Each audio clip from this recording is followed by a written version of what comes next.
Everybody, we'd like to bring the meeting to order tonight, the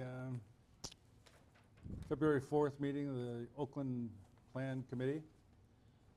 We'd like to call the meeting to order with a roll call. Rowe? Here. Blazek? Here. Payne? Here. Hensel? Yep. Koenig? Yep. Everybody's here. Verification of notice. Yep, it was posted at the 3 physical locations on January 31st and on the website on the 30th. And if anyone that's here is not subscribed to the website yet, if you do that, then it does an automatic push out when we post agendas on the website.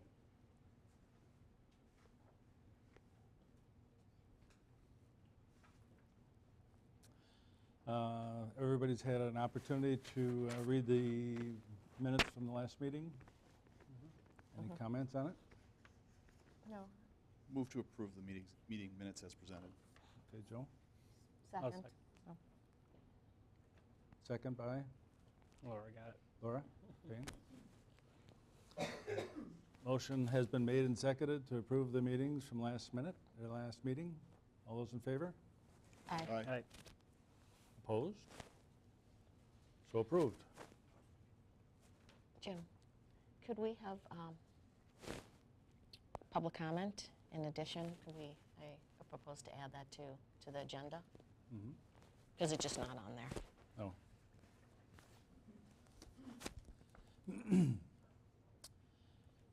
We can certainly do that. If we can take it by topic here. The number 4 is our discussion of Donaldson Sand and Gravel, LLC, for conditional use renewal of existing sand and gravel pit business at W8215 US Highway 18. And I'll read these parcels off. Bear with me, there's 3 parcels. 022-0613-1012-000. Second parcel is 022-0613-1013-00, and the last is 022-0613-1011-001. Do we have a representative from Donaldson here? Randy? Do you want to just come up to the table and...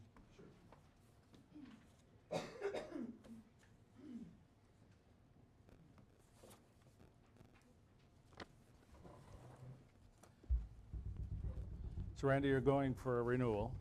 Yes. Do you have any other comments about? No, I guess not. We've been there 10 years already, I Yeah, guess. It went uh-huh. pretty fast. Just continue the way we are, I guess. So you're required to renew every 10 years?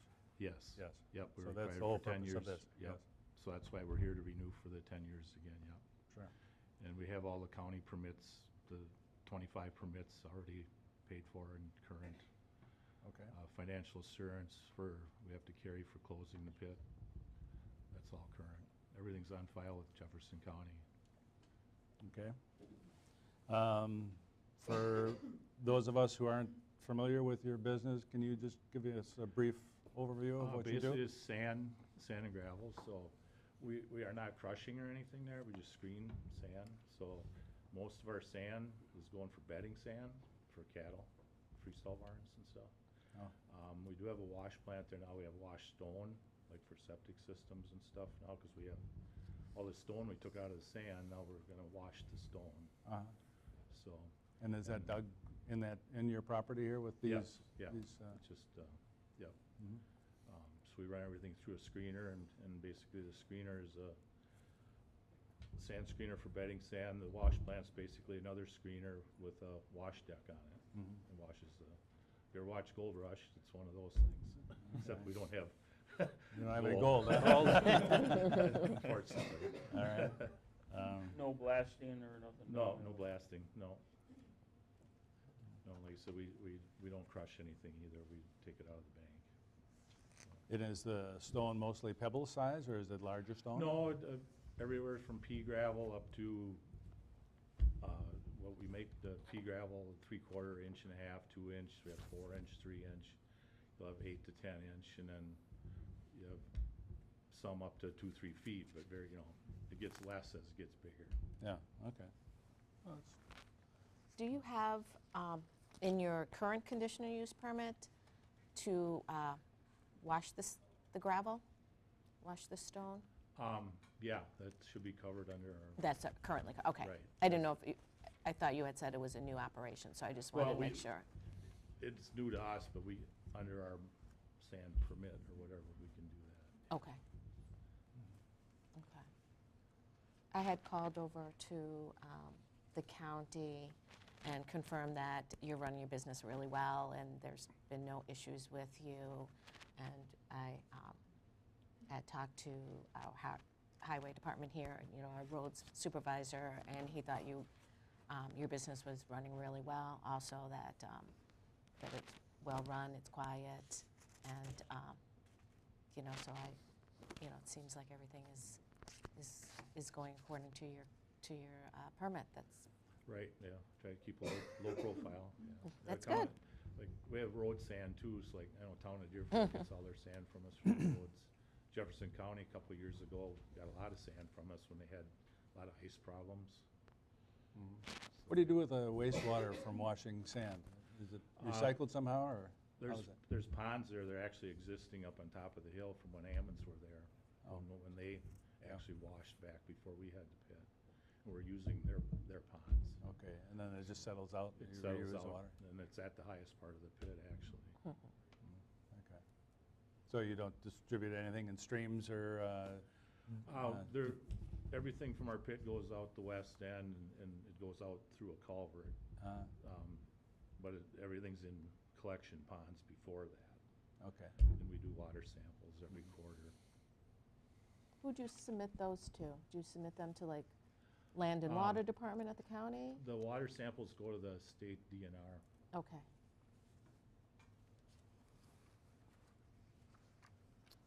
I make a motion to approve the conditional use permit for Dunn.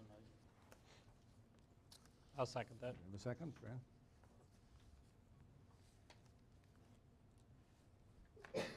Motion by Tom, second by Brad. All those in favor? Aye. Aye.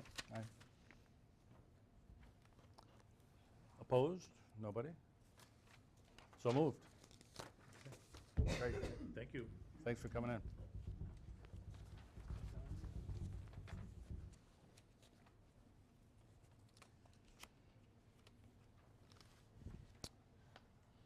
Next on our agenda is Royal Palm Investors for the variance allowed for reduced setbacks and for existing R1 lot on W9460 US Highway 12. And that is parcel number 022, 0613, 0743, and 067. We have a representative from Royal Palm.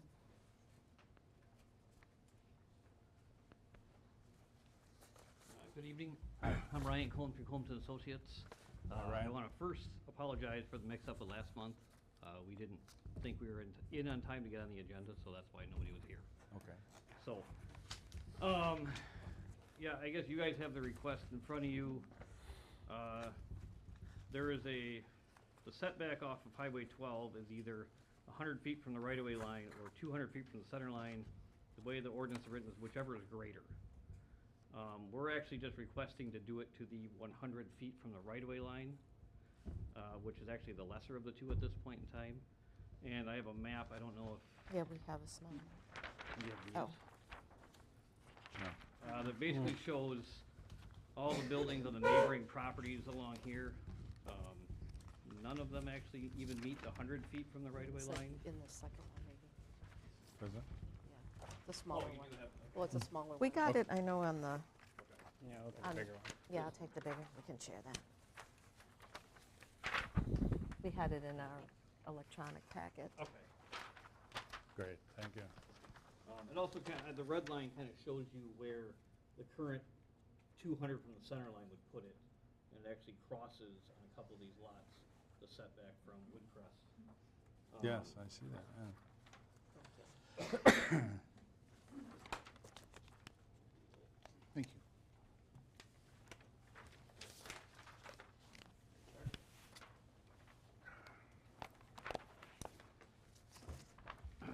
also, and I think this was distributed to you guys as well, Matt Zangle had sent an email to the DOT asking for their opinion on the matter, and they said their setback is 50 feet, so, you know, we're, even at the 100 feet we're requesting, we're double what theirs is. Yeah. Well, we have two issues. One, I guess, is approving the subdivision, and then the second is the variance on the setback. And I wonder if we have any comments with regard to folks that have showed up tonight? Do we have any comments? Are there any comments? Yes, Yeah. so there's some over here. Okay.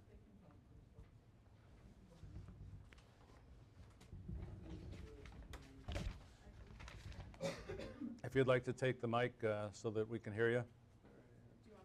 Yeah, please.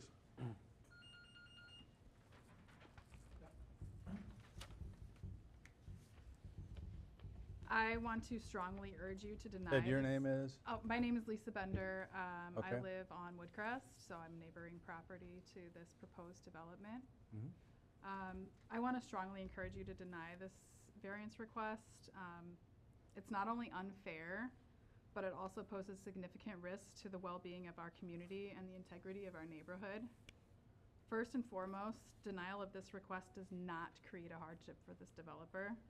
It has been a well-established and publicly known that there's a 200-foot setback requirement from Highway 12, making most of this land unbuildable. It's been this way for years, and other property owners who are here tonight have even had to abide by this rule in the past. Why then would this developer, who has no long-standing ties to our community, be granted an exception? To do so would set a dangerous precedent, one that prioritizes profit-driven development over fairness and consistency of enforcing our zoning laws. Beyond the issue of fairness, really, and my major concern here is stormwater management. This area already has a problem with stormwater runoff. As it stands, the land in question, the stormwater from that land is routed to other neighboring properties, resulting in standing water that has come alarmingly close to seeping in people's homes. If the land is developed further, certainly the stormwater will only increase, exacerbating an already precarious situation.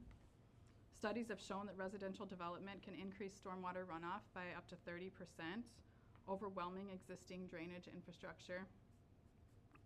Additionally, these lakefront properties are of particular concern as they have no recourse for making changes to their properties to address flooding. As a homeowner who's directly affected by this issue, I must ask, how can I be assured that this development would not lead to flooding on my property? Without a clear and enforceable plan to manage the increased runoff, this development could put my home and others at risk of costly and devastating water damage. It's unacceptable to allow development that threatens the stability and security of existing homes. Additionally, we must consider the impact on Lake Ripley. Increased runoff carries pollutants such as fertilizers, pesticides, oil into the lake, leading to dangerous algae blooms, reduced oxygen levels, and damage to the ecosystem. By allowing this variance, we risk accelerating the degradation of a cherished resource that serves as a vital part of our community's identity.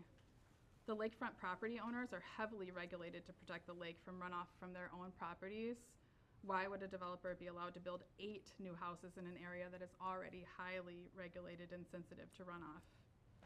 And my final point, and perhaps the most crucial here, is this variance request is not about benefiting our community. It's about maximizing profit for the developer. The well-being of families who have lived here for years should not be sacrificed for a development that serves no one but the investors behind it. This committee has a responsibility to protect our town's character, its residents, Lake Ripley, and the integrity of our zoning laws. Approving this variance would be an unfair exception, a hazard to existing homes, and a profit-driven decision at the expense of those who call this neighborhood home. Thank you for your time and consideration. Thank you, Lisa.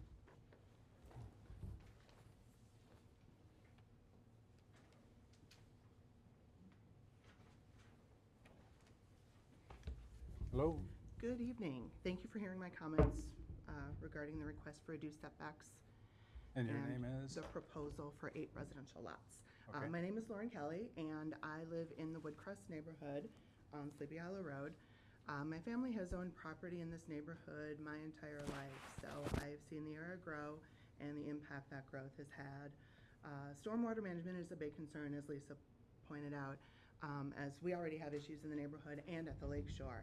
A lot of work has been done and paid for to try to remedy the standing water and potential flooding problems, and more homes contributing to the runoff would exacerbate it. I also have an issue with overcrowding. I know the lot was marketed as having lake access, but I want to be sure it's understood that the access is for the existing lot, and it won't apply to any new lots that might be created per the keyhole ordinance, and I believe by state statutes.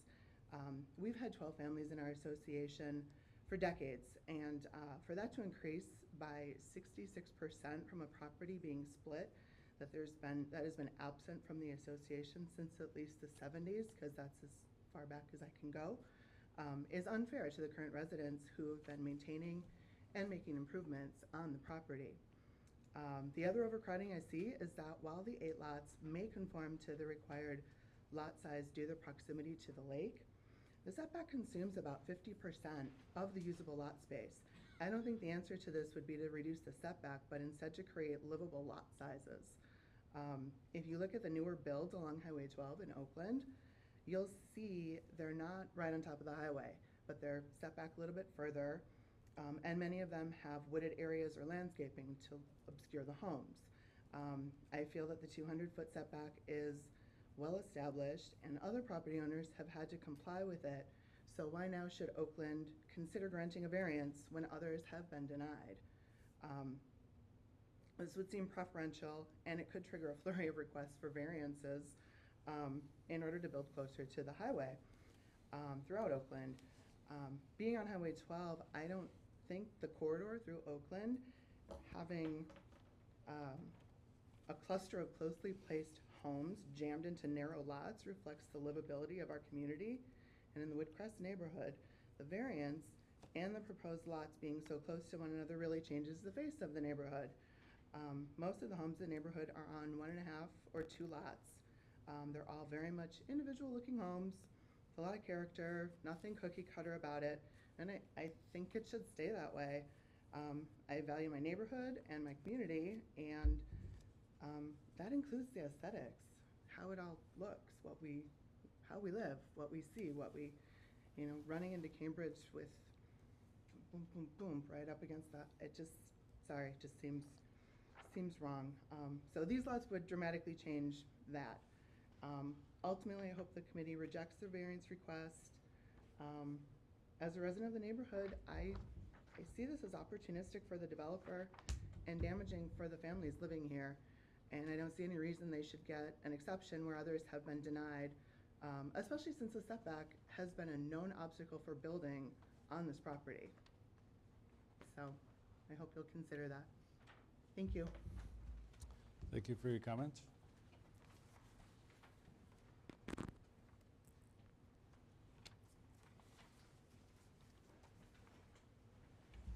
Any other comments? Yes.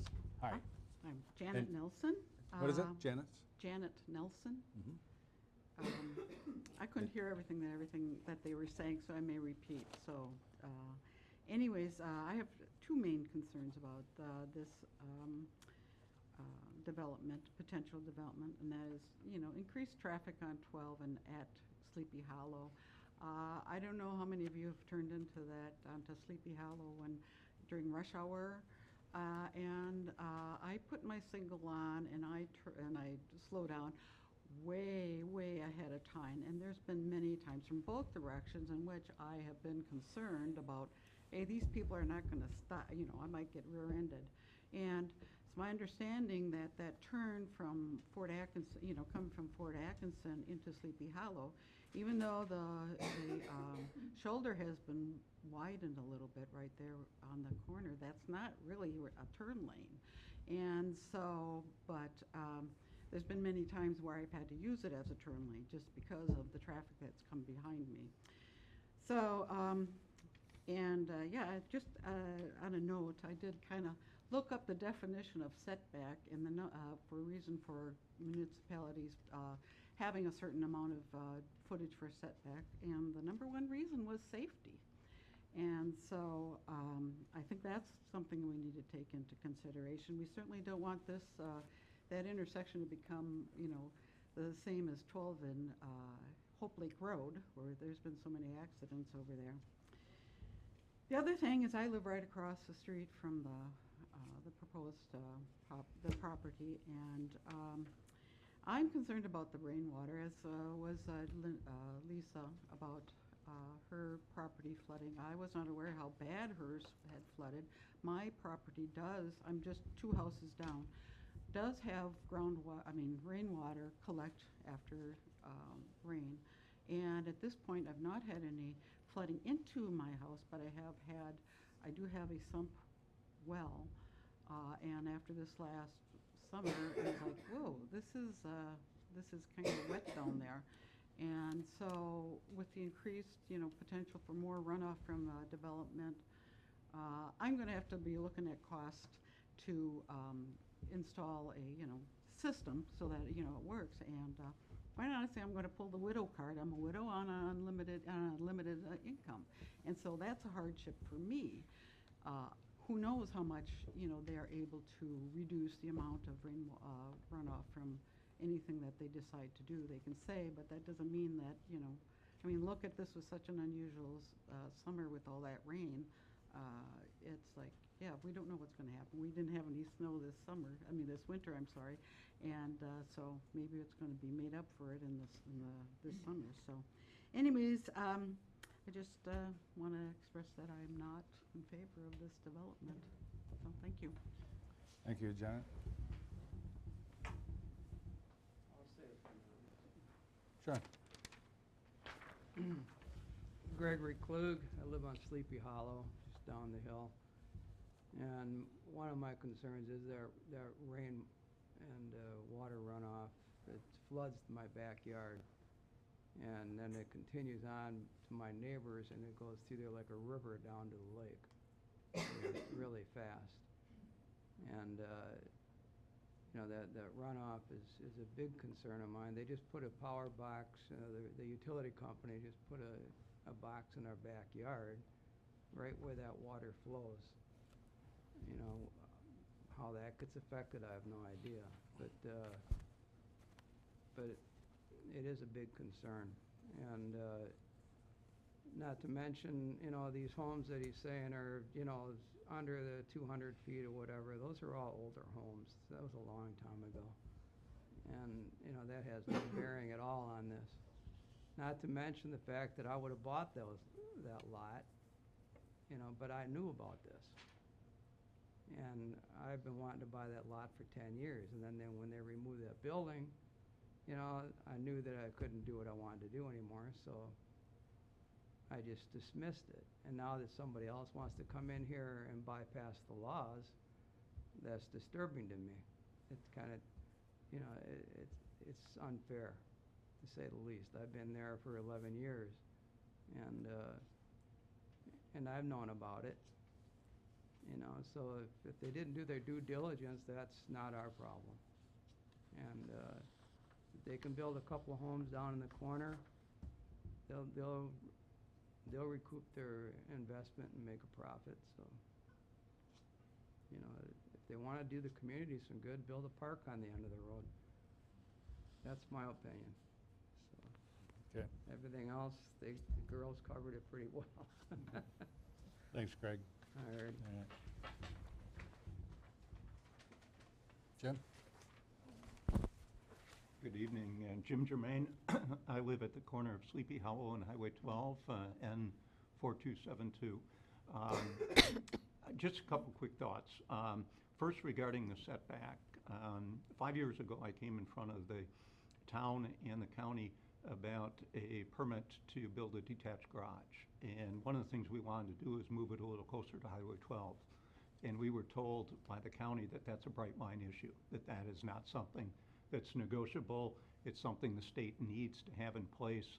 And so we complied with that and adjusted it. Makes the garage a little tighter to our driveway than we like, but we thought that that was, the expectation. So that was really one concern. The other thing we heard a little bit about was hardship. And when the property did go on the market, I did talk to the county because I was interested to see if it's something that, I might purchase a part of and then develop another part of it, keeping the part closest to our property as green space. And I was told by the zoning department that the property could indeed be developed and subdivided, but it would be limited as far as building because of the setback. So when it comes to hardship, as I understand it, hardship really means the property can't be used for a desired purpose. In this case, as we heard earlier, it's my understanding it can be developed, it can be subdivided, it just may not be in the number of properties that the developer is looking for. So I'm not really sure if the hardship is more of a financial benefit.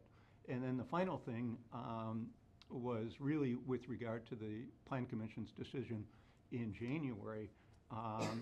And as I understand it and recall, I think the Plan Commission made a motion to deny the variance and then recommend the developer come back with a revised plan. So when I saw the agenda for tonight's meeting, I was kind of surprised that it appeared to be the exact same proposal that was put in front of the Plan Commission in January. So I'm not really sure what's changed.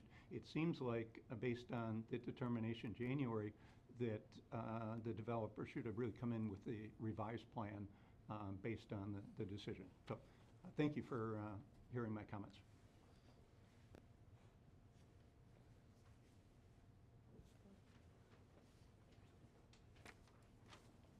Hi, my name is Anna Cassidy. I live on Sleepy Hollow, closer to Porter. I didn't prepare anything, but just as I'm listening and learning more about it, I do have a few comments.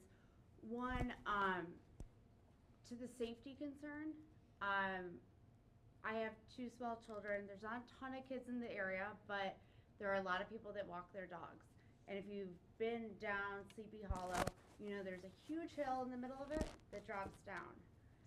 Luckily, it's a really small community there. We don't get a lot of cars.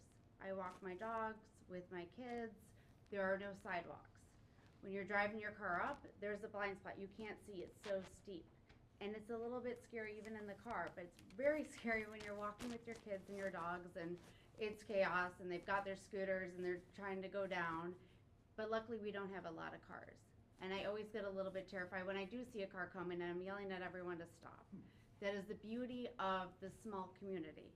We are small, we aren't that busy. 8 more homes would add a lot more traffic. And to the other lady's point about 12, I had the same experience.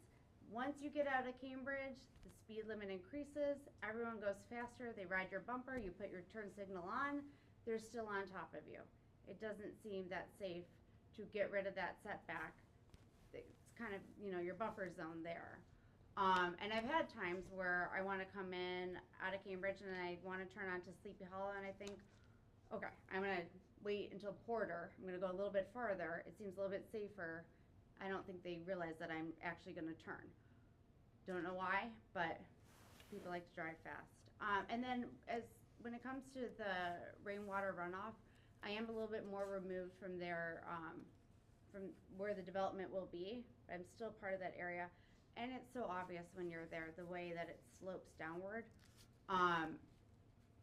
I purchased our house in 2018, and in the time that we've had it, the water pooling after rain has increased dramatically. I mean, my neighbors who have been there for decades say that they didn't used to have these problems. We prayed for riprap and fill to help get rid of some of the, what do you call them, depressions in the lawn. Water runs towards our house. My neighbor behind me has installed a pipe to pump it out toward the wetland. When I was trying to renovate our house, and my house is covered in mold, and my daughter has lung issues, and I preferred to bulldoze the whole thing and start again. But my understanding, and there was a lot of pushback, was we needed to keep our foundational blueprint. You don't want to add more permeable. I mean, I want to also make a bigger house for the family if I was going to do that. But I'm lakefront, so I didn't do that. I found ways around it to build up and over and not put anything permeable on the ground because they do care about Lake Ripley. And since we moved here in 2018, and I'm a bad fisherman, but avid, I'm learning and I'm working really hard and I watch a lot of YouTube videos and my son and I are out every day. But it does seem like there's been some quality issues that, and maybe I don't know what causes a lot of that, but there does seem to be changes, and I'm working really hard to maintain my house in a way that does not affect the lake. And I feel like my neighbors are on the same page. I don't salt my driveway a ton because I don't want to hurt the lake. I'm looking into building my rain garden because I don't want to hurt the lake. I sacrifice, the fancier house that I might have wanted to not put more impermeable surfaces on the lake because I see the runoff all the time, and I know that it's just bringing bad stuff to the lake that we love. So I think everyone is like-minded, and it would really change the character of the neighborhood, and there's just a lot of fear about what it could come and the harms that it could cause if we really went that big. Thank you.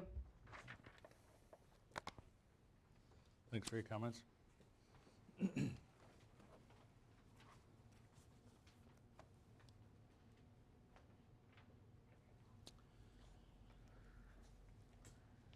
I can just address a couple of things there.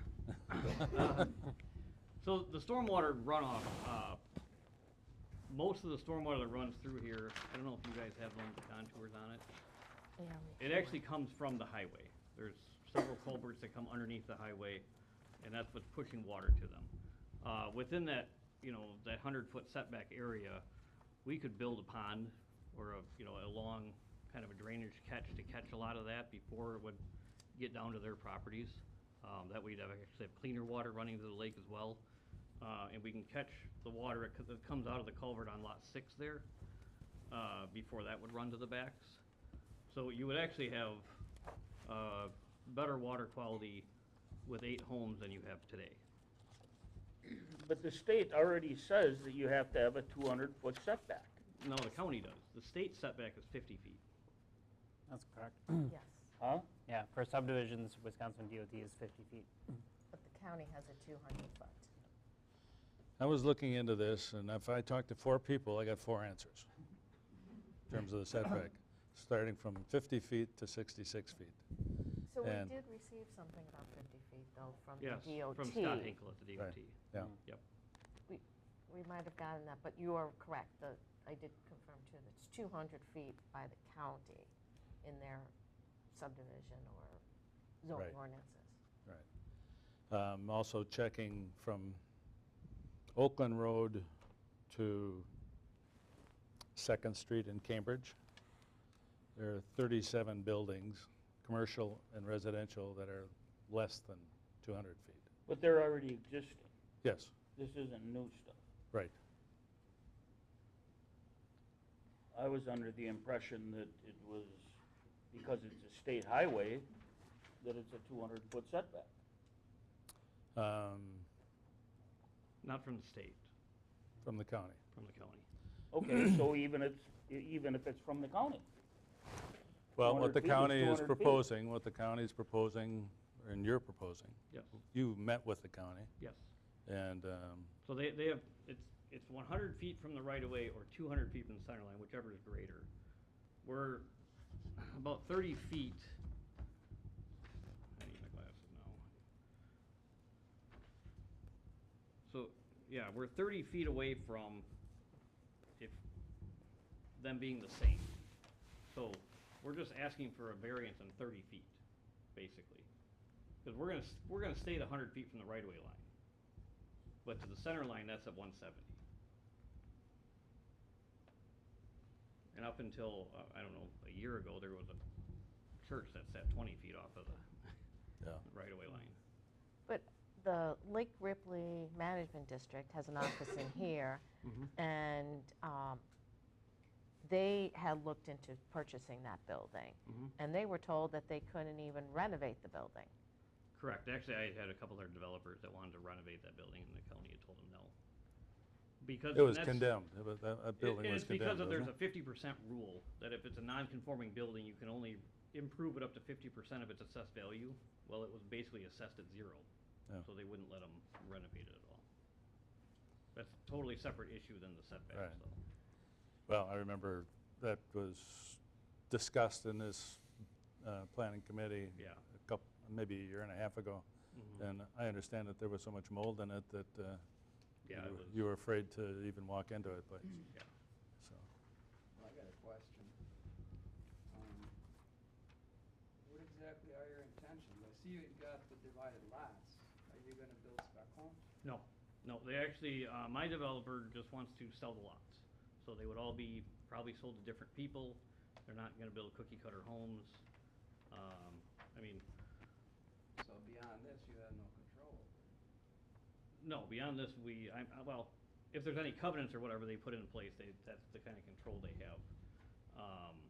But we're not designing the houses or anything out there. So doing the stormwater facilities would actually be above and beyond what's required, because we're not actually disturbing any ground out here currently in this project. But after hearing the neighbors' concerns, I think that's something we could compromise on and try and catch a lot of that highway stormwater before it leaves. I've never built a subdivision, but I've built a number of homes and for other people.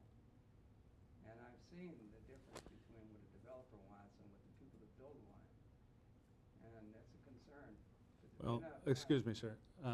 We'd like to have the discussion up on this end. You had an opportunity to. No, I'm to- sorry, That's okay. first time I spoke with him, so. Yeah, that's fine. And you've had good points, and we heard a lot of good points from everybody who's been up there. Now we're trying to match the requests with the ordinances to try and balance out if this makes sense at all. I'm good. Um, I'll hold my tongue.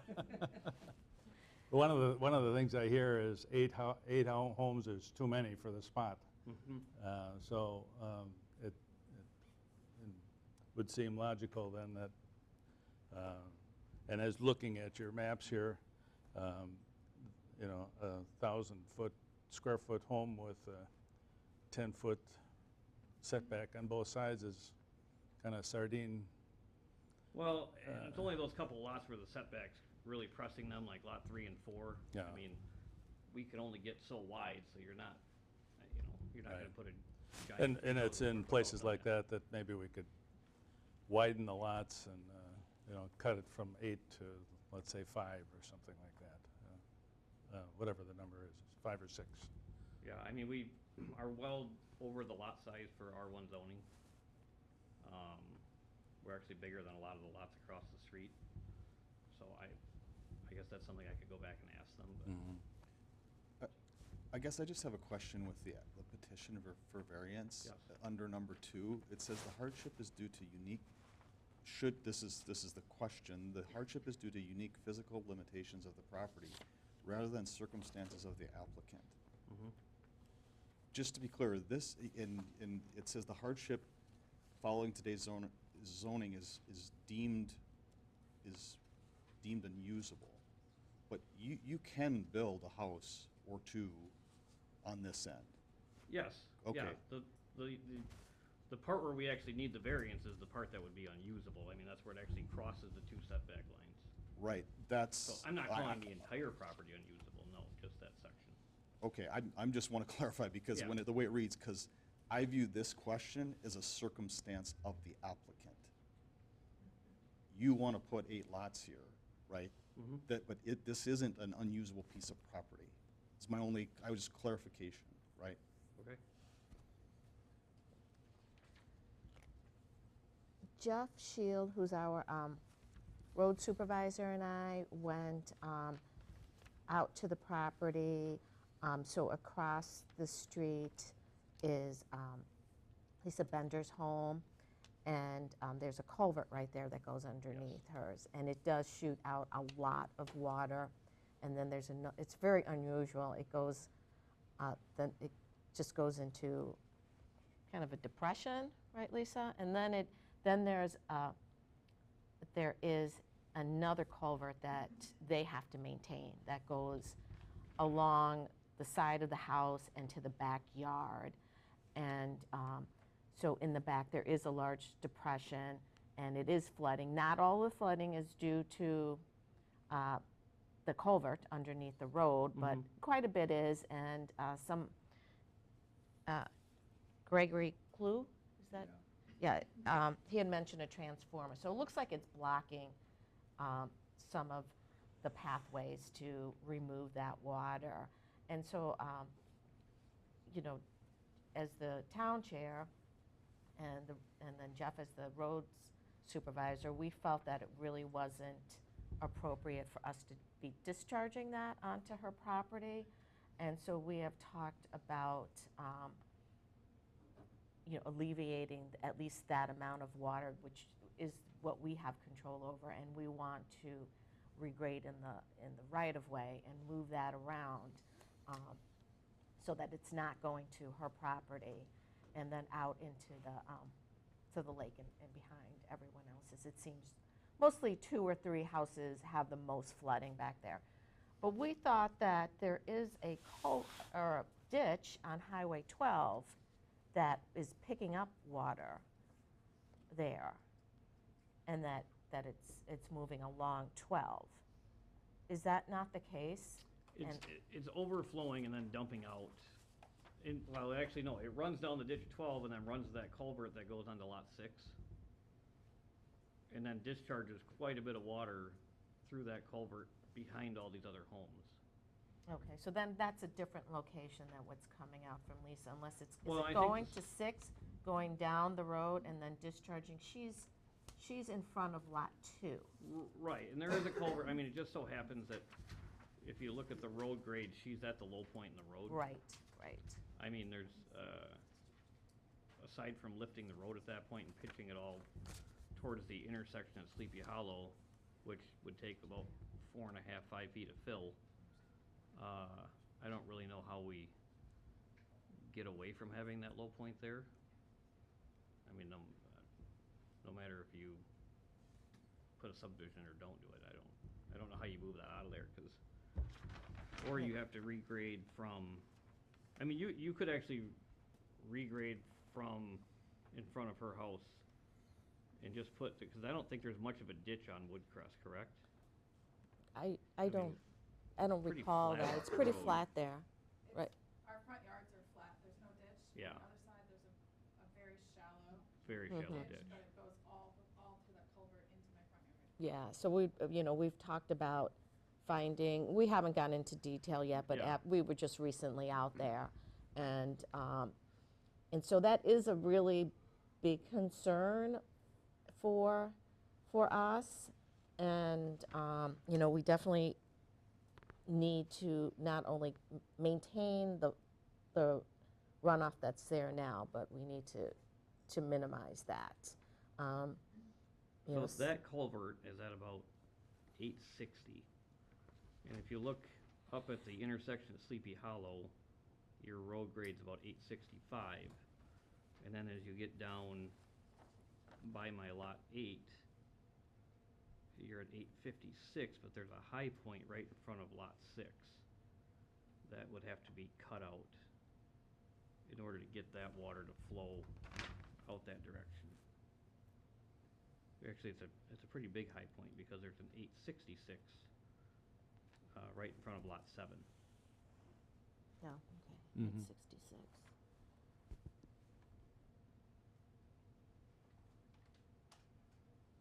So other than stopping the water from getting across all of these lots to that culvert, I mean, even if you plugged up the culvert, eventually it would just go over the road at her Yeah. house anyways, because that's the low point.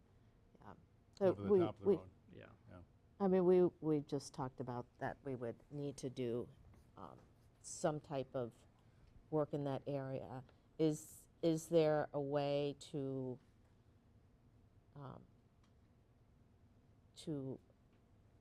have the water from the lots go to 12?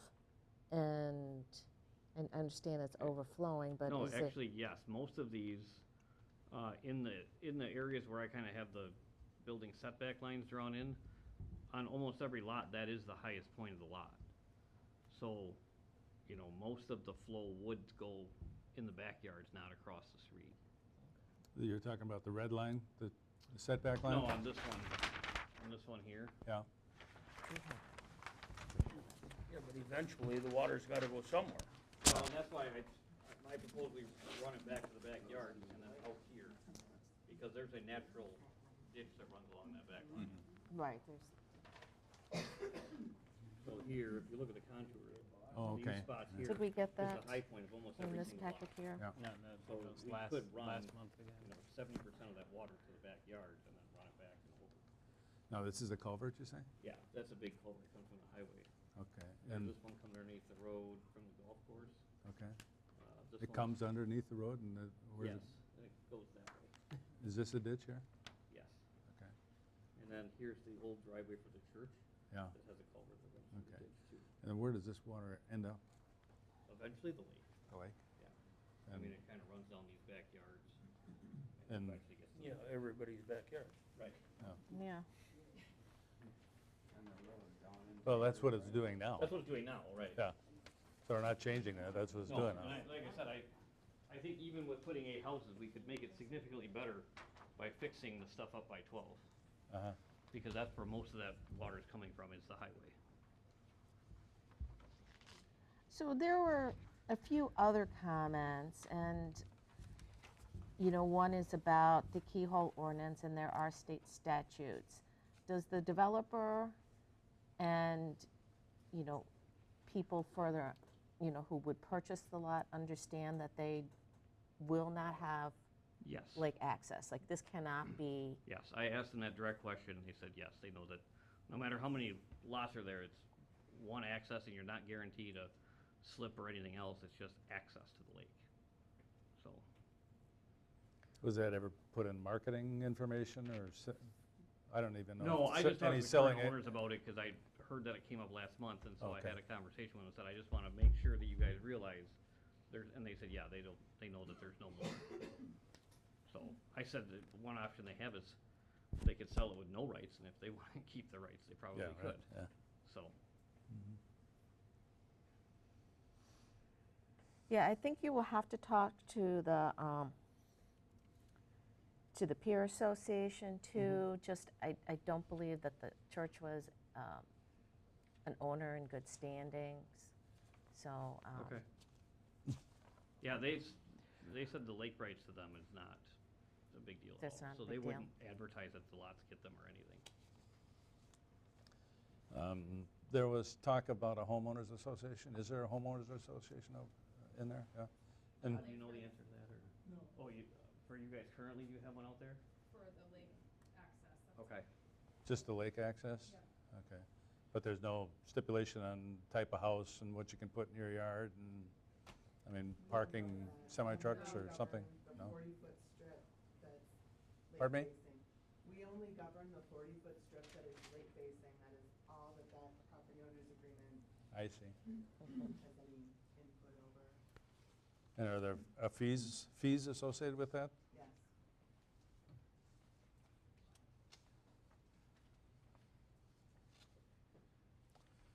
Okay.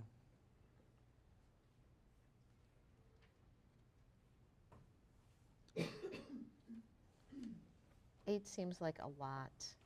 I mean, I think there's good points about, you know, a lot of the houses are shoved up really close to the road, and so most of the green space is just going to be in the back as opposed to like in the front.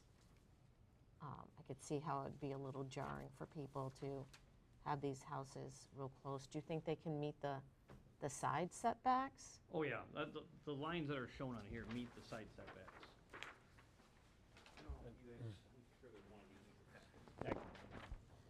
Yeah, I have it on, we didn't get in our packet today, but we did receive it and had it last. I have more of these too. Yeah, we had it last month, we just don't have it right now. Yeah, and these show all the side setbacks, the 30-foot setback on Woodcrest. And that's kind of how we, determined what we could fit from the setback off Either of way. 12 is whoopsie. Could it still be a buildable lot? So here's,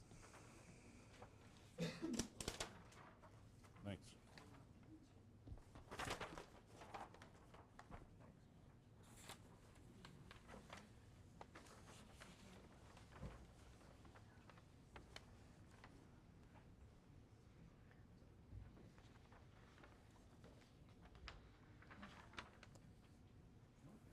Well, I had made the motion at the last meeting that we denied the variance unless they come back with something different. Well, they didn't come back with anything different. And I don't agree with these 5 lots being that close to the road. If they want to redo something and come back with a different plan for 6, 7, and 8, that would be buildable and workable, but also have to have some type of water retention pond or some way to collect this water, because there's obviously water problems here. And I've grown up in this area, I know what it is too. We don't need any more water running down through there, especially going into the lake, without some type of filtering or some type of a holding pond or something like that to begin with. So I would make the motion that we still deny the variance until they come back with a different plan. okay, I'll second. There's a lot of comments from the people who spoke here about trying to maintain the flavor of the community.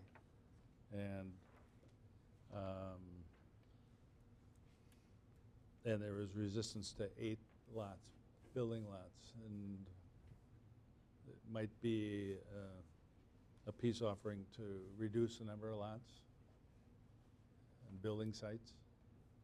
I can check with them, I don't, Yeah. I can't argue about people not wanting more neighbors. Yeah. I mean, that's just, that's everywhere I go, so, that's just the way it is. Well, Tom does have a point. I mean, we talked about changing it, and the only change really is the variance is Well, that from and the- 200 feet to 166 feet or 170 feet. you know. Right, and I guess the information that kind of came out from the county the day after the meeting about Yes. with the DOT's email and stuff like that, that was kind of our bring it back and see, because that information wasn't available to you in Okay. January, so. Somebody else brought up another good point.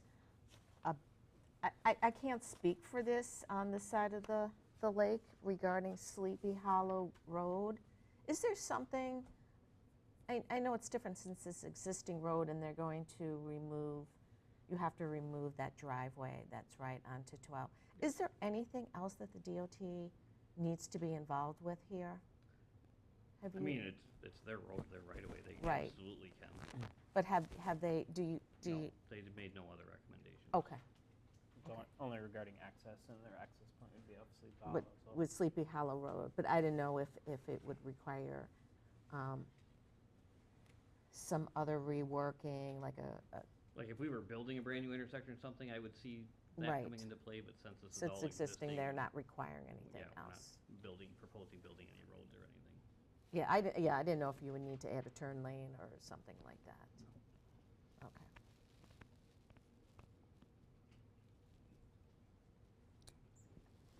Okay. So we have a motion. You want to restate that, Tom? What your motion was, if you can remember that?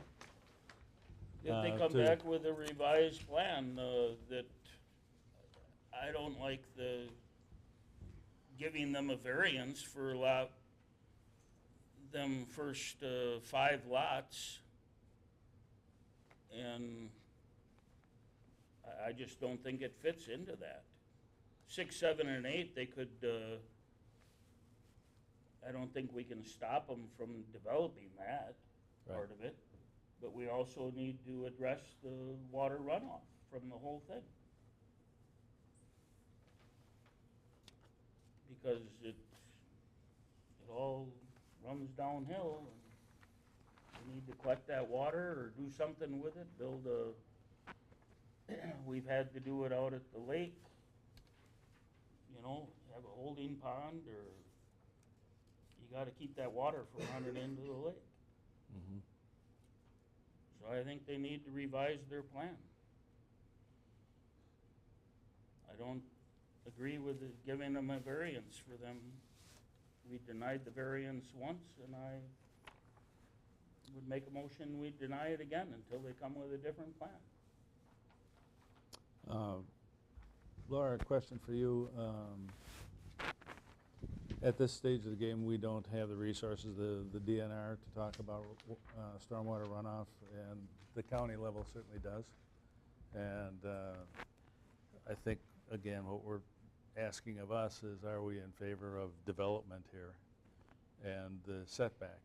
The issues of stormwater runoff is very important to everybody here, and that we could do that with, and I'm not advocating, you know, passing that right now, but I'm saying that give it to the people who can make a recommendation and make a condition to handle it properly. You said, Tom, there are many alternatives to trap that water, and they can work with you, Ryan. So they would work, so Ryan would propose some type of plan, and then it would go through the county, well, the town and the county, and then ultimately the town would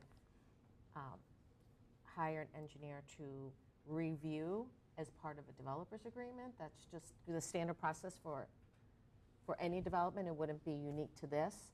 And then the engineer would confirm that everything is adequate, that they're not increasing the runoff, and if if they had any comments, they would work together to come up with something that would be. Wouldn't they require some type of engineering or engineered plan? Look what Didion had to do. Yes, he would have to do that too, Okay. just on a much smaller scale. Yeah, but it's still, it's a development. And Yes, yes, he would still have to do that. We could we haven't propose seen it. anything like that. No, another development recently, we asked to see, that came here, and then we moved it forward to the town board, and the town board wanted to see additional information before making a decision. So that's something that we could do if so desired. That way you have a little bit more control over what you're approving. But ultimately, there will have to be very detailed stormwater plans that will be reviewed. And then you're right, the DNR has to approve them too. But we would do that by the town's developer agreement. Well,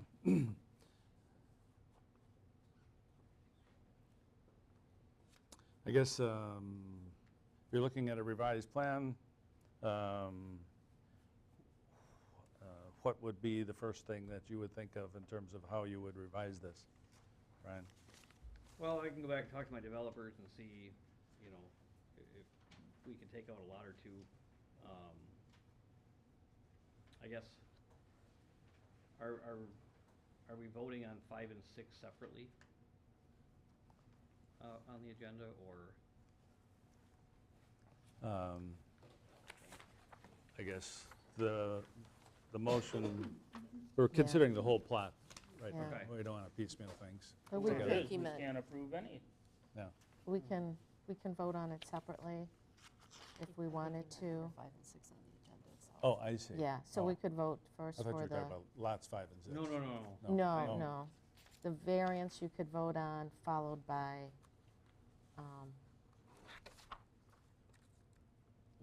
having it divided into 8.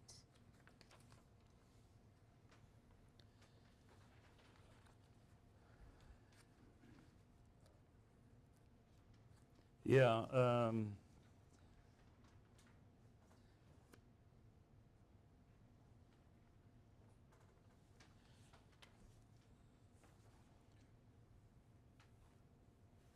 on 6, where we're talking about action and request for create 8 residential lots, which makes up the subdivision. I guess if there has been argument that this is all for the profit of the developer. Well, the person bought it and is looking to make a profit, of course. If you were to buy land or try and put a home on any ag land, forget it. You're not gonna build a house on an A1 land. So I look at this as an alternative to expansion of residential growth in an agricultural area, which we don't necessarily want. Right. This is zoned residential. It's got sewer access. It's When it got comes down to problems. that, that's where you want to build houses. That's right. Yes. Yeah. So from that perspective, I am drawn to this. I understand the issues that other people have in terms of additional traffic. We can cut that down by having fewer homes. We can deal with water runoff intelligently and build a plan for that.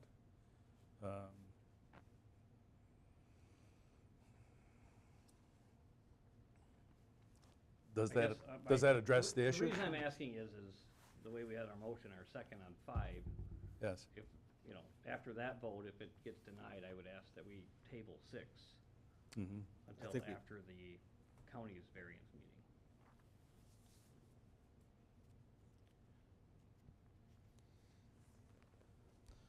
Well, right now, we have a motion and a second. Do we have a second? I had a second. On the setback?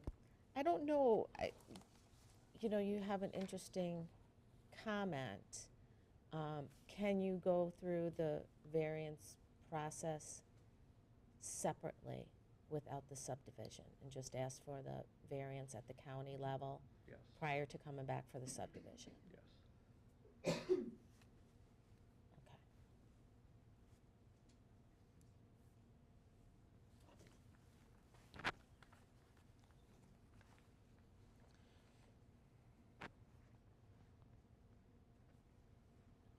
So without the town's approval, basically you could go separately to the county. No, it would have to No, it'd still have to come go to to the town. Still, okay, town. okay. Um, So from my understanding from the county is, on the variance, the town's decision is advisory to the county. Right. So I'd still have to come back for the subdivision to the town if we table it. Right.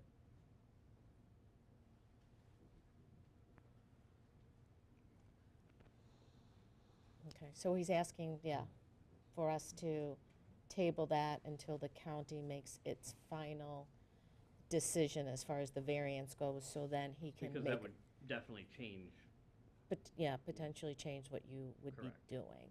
Yeah. So instead of doing any additional engineering work now, you would wait until you wait had the until the county makes decision. a decision, then Right. come back. And it would still go to the town board at our next meeting for us to vote on discuss the and vote, variance. and then whatever decision we make, we'll send it off to the county, Correct. and it'll go through the planning committee there. Mhm.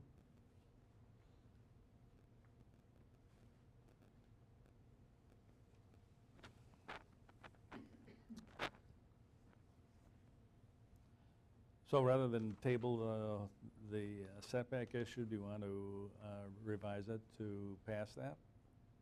Well, I can rescind my motion, so what do you wanna let them?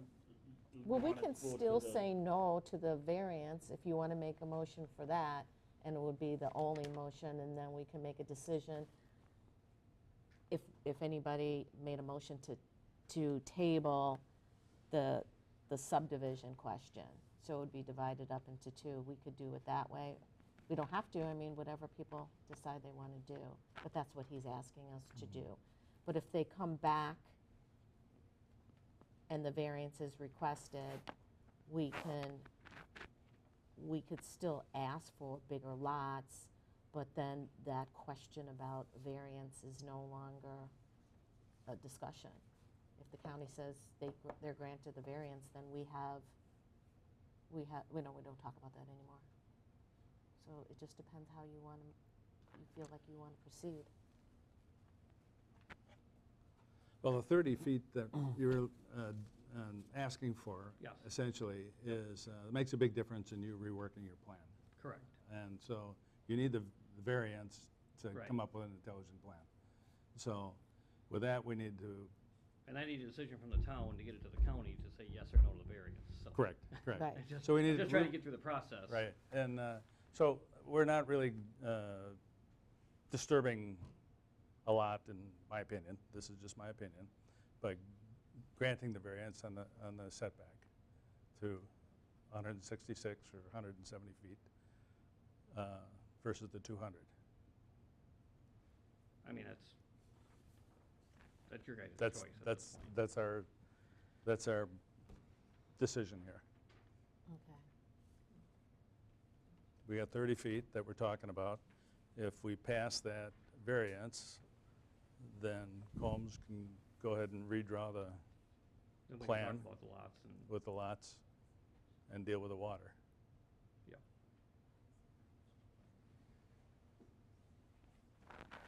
Okay, well, I rescind my whatever motion I made, and then you make the motion because you seem to know, or what, Do you want to keep the What you 200 wanna foot do. set? Do you want to keep the 200 foot back? 200 foot setback? well, I thought that's what we had to have, or I thought that's what, He's saying no, he's saying disallow that, so you're saying something That's the different than variance him. that we're talking about He's here, saying- is the 30 feet to make it 170 instead of 200. That's a setback variance motion. If we grant that, then he can go and redesign with the understanding that we're going to look at less houses, less homes in that area, and deal with the water runoff. So that would be the motion that we could move forward on, either a yea or nay, whatever people think. So we can entertain a motion with that.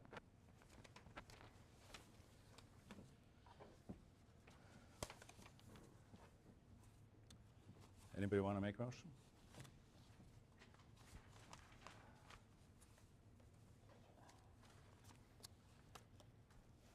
I don't hear anything.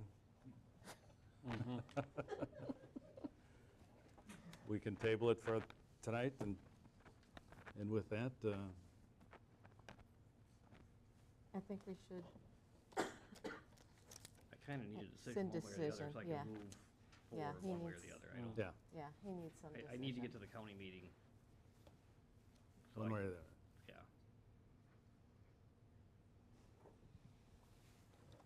Can I say something, Tim?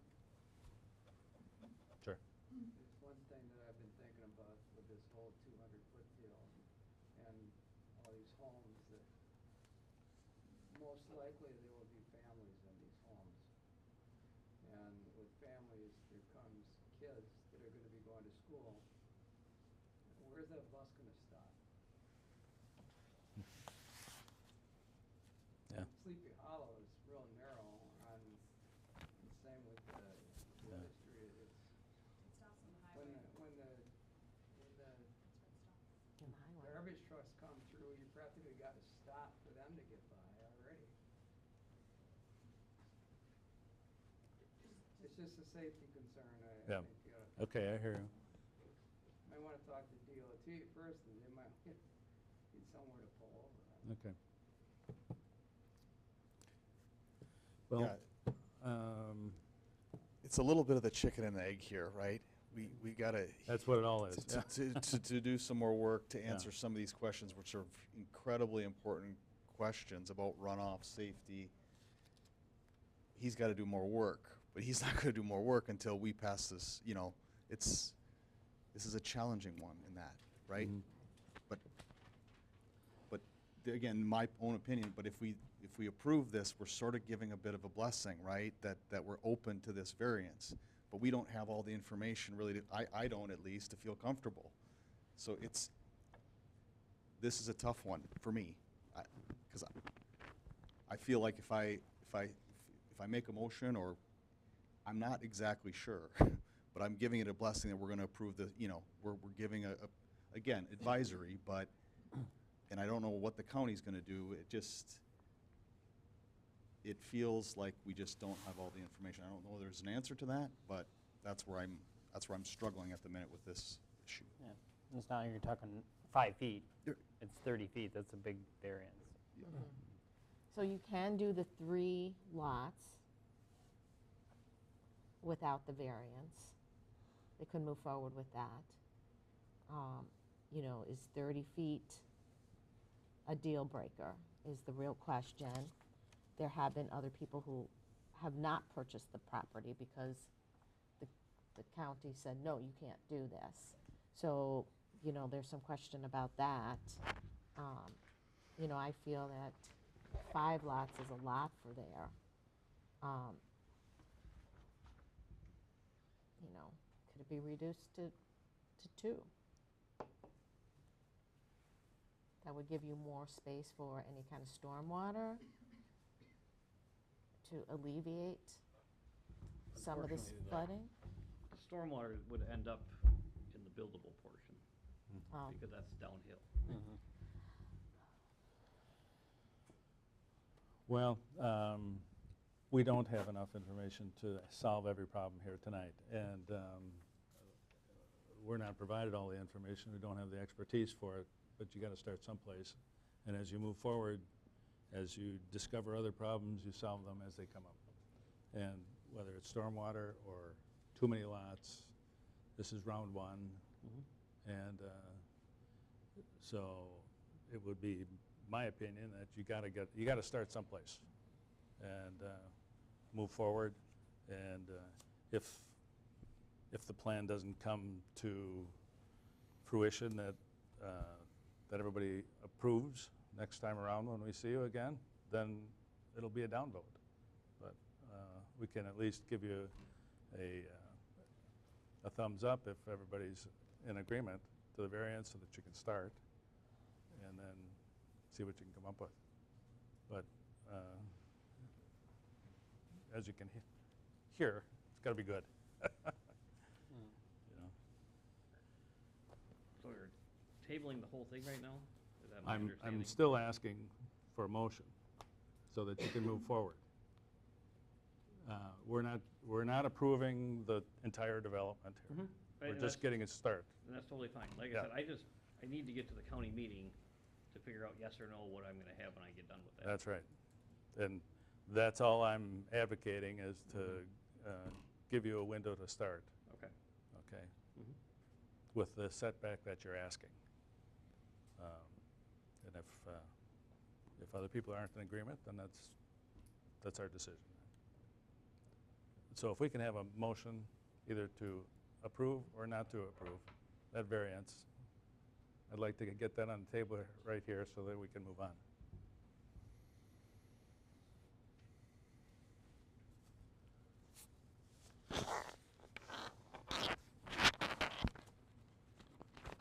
Okay, I'll make the motion to approve it.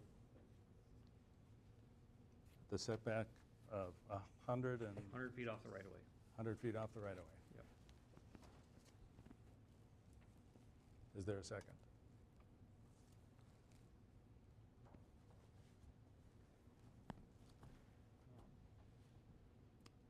Okay. Anybody else like to make a motion to Okay, so the not only- approve it? Yeah, the only other motion is to deny. That's right. Okay, so I will make a motion to deny the variance request of 100 feet off the right-of-way. Second.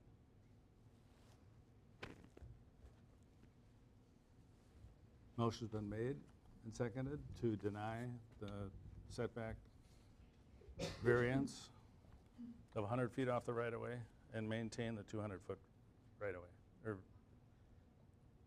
right-of-way, yes, setback. All those in favor? Aye. Aye. Opposed? Thank you. All right.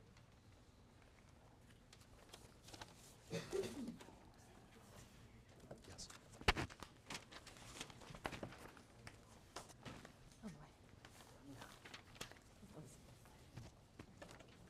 So then you're basically just tabling. Yeah.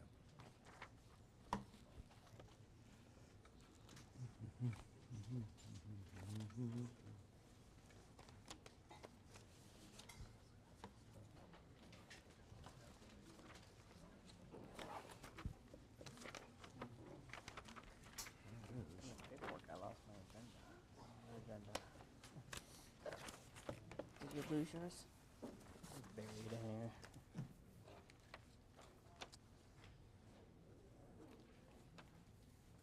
Okay, next we have discussion and possible action on a request by Brandon Ziegelmeyer to rezone 2 acres from A1 to A2 with a conditional use to allow for landscaping and snow Oh. plowing. Are you guys acting on 6 at all then, or no? Not tonight, Okay, perfect. okay? Okay. Okay, I make a motion to table agenda item number 6 until Royal Palm Investors come back with another plan. I'll second it. Mason, motion's been made by Laura, seconded by Brad. One of those To days, huh? Table 6, yeah. Okay. All those in favor? Aye. Aye. Opposed? Unanimous?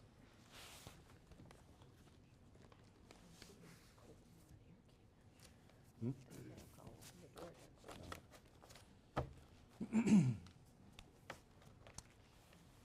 Discussion and possible action on request by Brandon Ziegelmeyer to rezone 2 acres from A1 to A2 with conditional use to allow for landscape and snowplow business and to store business equipment and materials at W 8393 Perry Road in the town of Oakland.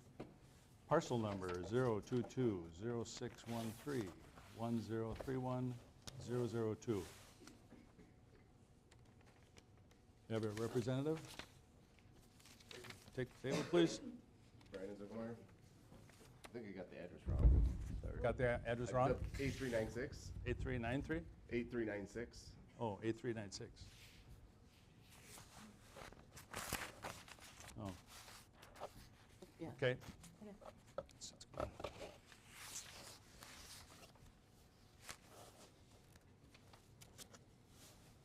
Would you like to give us some background on what you're asking for, please? Yeah, I mean, basically, it's been brought to my attention that I obviously have a landscaping business and I need to rezone part of the property to commercial use or whatever, so went to the county, got everything that I had to do there and whatnot, and had somebody come out and like rezone portion of it.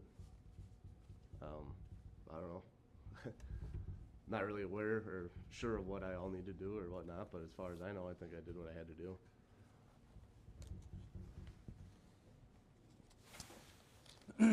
Okay,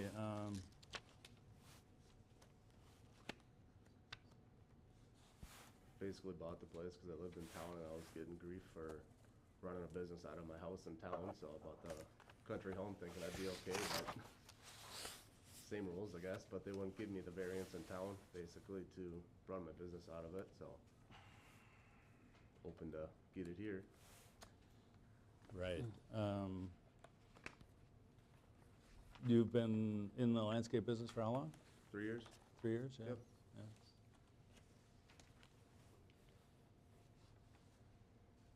I know there's been some complaints in the neighborhood of noise and stuff, but none of it pertains to my business as, I don't know if you guys are familiar with the property, it's pretty run down when I bought it, so I go about my way doing my work during the day, come home at night, and basically trying to make the place look better for the community. So I know there's a noise complaint on that, but Jefferson County's been there multiple times and there's no issues.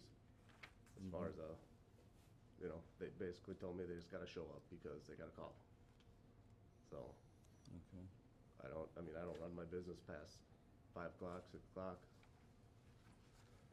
Come home, park the stuff, and do my own thing. So, okay,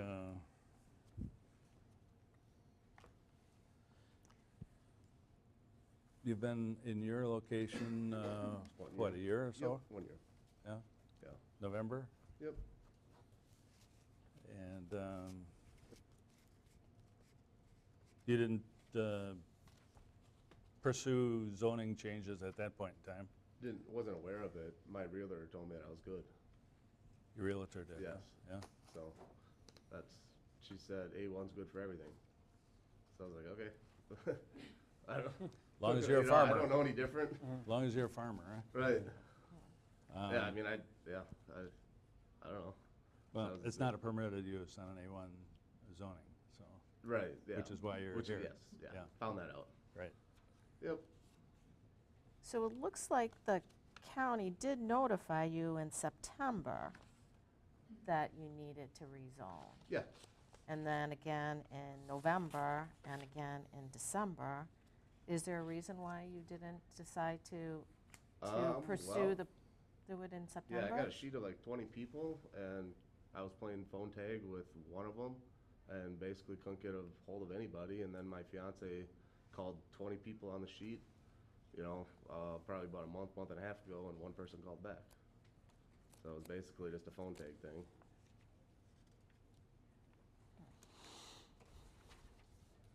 I mean, I've been talking to Haley the whole time, so I didn't go past any deadline that I was given per se. Every deadline was made that I was given by Haley. And Haley's at the planning? Yes, that's zoning. Well, the deadline was September 30th. Oh, that's not what she told me. Yeah, as far as I know, I'm in compliance. She, you know, 'cause I'm actually working on another property, getting some concrete approved, so basically she's just like, yeah, as long as you know, get your stuff in line with your own house, you can have the permit for this. So she's new there. I don't know if that means anything, but Well, I haven't been issued any citations, because if I didn't comply with what they had, well, that's why you're here, to get into compliance. You're actually not in compliance. That's why you're here.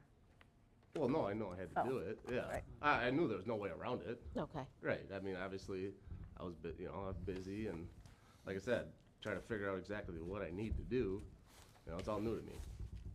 Never had to deal with it. Well, the first notice you got was on September 10th and gives you September 30th to correct the violation.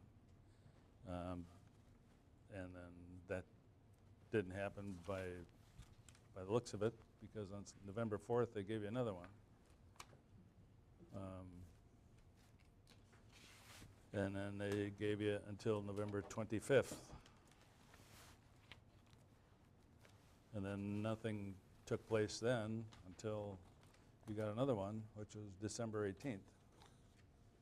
And said that you have to complete this by January 20th. So now it's February 4th, and then you've been in that house for almost a year. Yeah. And you didn't do anything for that first year. I mean, not as bad. I mean, if you were to stop by the place, you would. No, I'm yeah, not saying. been busy. I'm not saying that you Right. haven't fixed it up or Yeah. done anything like that. In terms of getting the ordinance, the change in zoning. Right, yeah, I mean, I've been working on it, you know, like I said, Yeah.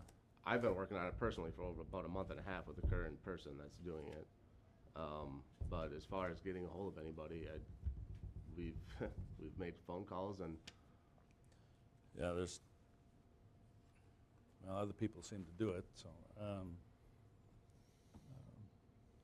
I guess I wasn't even aware that was an issue. That, you know, I was told that if I didn't do it, I would have a citation. So I mean, obviously, I don't know.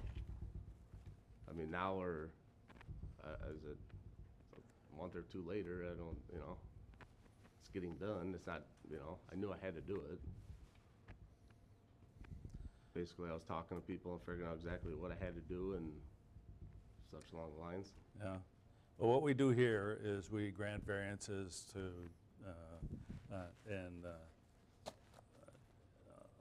change ordinances based upon applications, and so that we can work with the residents to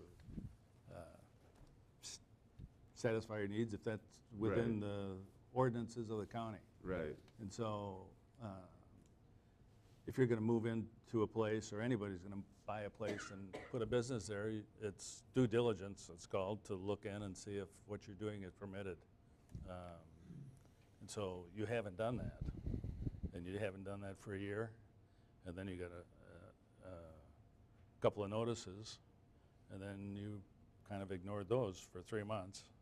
I wouldn't say ignored Until them, we're having this conversation right now. but- Right. And this committee has a whole different attitude when we're dealing with somebody up front before they do something and are requesting a zoning change so that they can do something. Right. Versus coming in after the fact and saying, sorry, Well, I mean, I didn't do can it. bring my realtor in, Sharon Stady. She straight up told me that Yeah. even once I got that first notice, she told me to ignore it because it's, I mean, obviously I probably should have come here. Mm-hmm. I didn't even really know about the place, 32 years old, I've owned a house for a few years. I don't, know all this stuff, I guess. I'm young.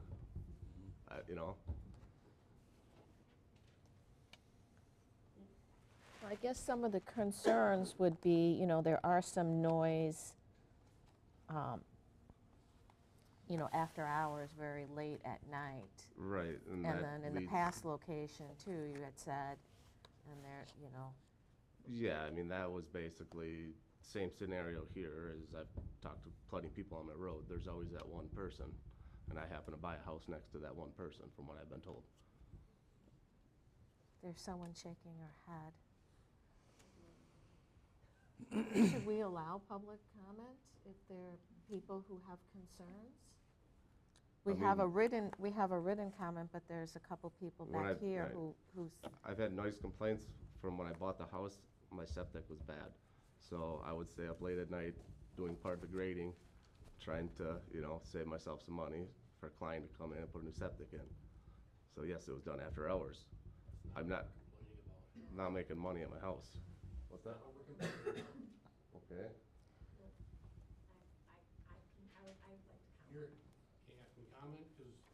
Yeah, if you would like to come up and use the mic, we could take a break and Yeah, we could hear sure. some comments.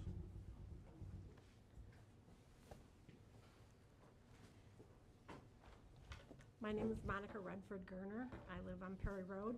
Have lived there for over 40 years. I've been in this community my entire life.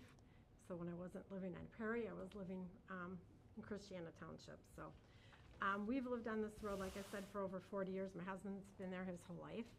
And in the last year, our traffic has probably increased by twice as much because of Mr. Ziegelmeier's business that he has been running there since last November.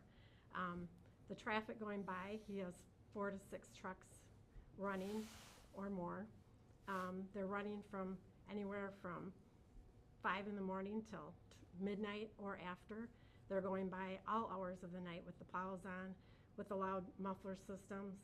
And I mean, everybody, if they want to have a business in their home, so be it. If they do it in the order they're supposed to do it, and they don't impact me. But when they're impacting me and my family, I'm going to have to go over and do something about it. They started when it became time for my grandchildren to come out and do their fair project. They would fly by at probably 60 to 70 miles an hour while my grandkids were in our lawn, walking their fair animals, scaring the living daylights out of them, day in and day out.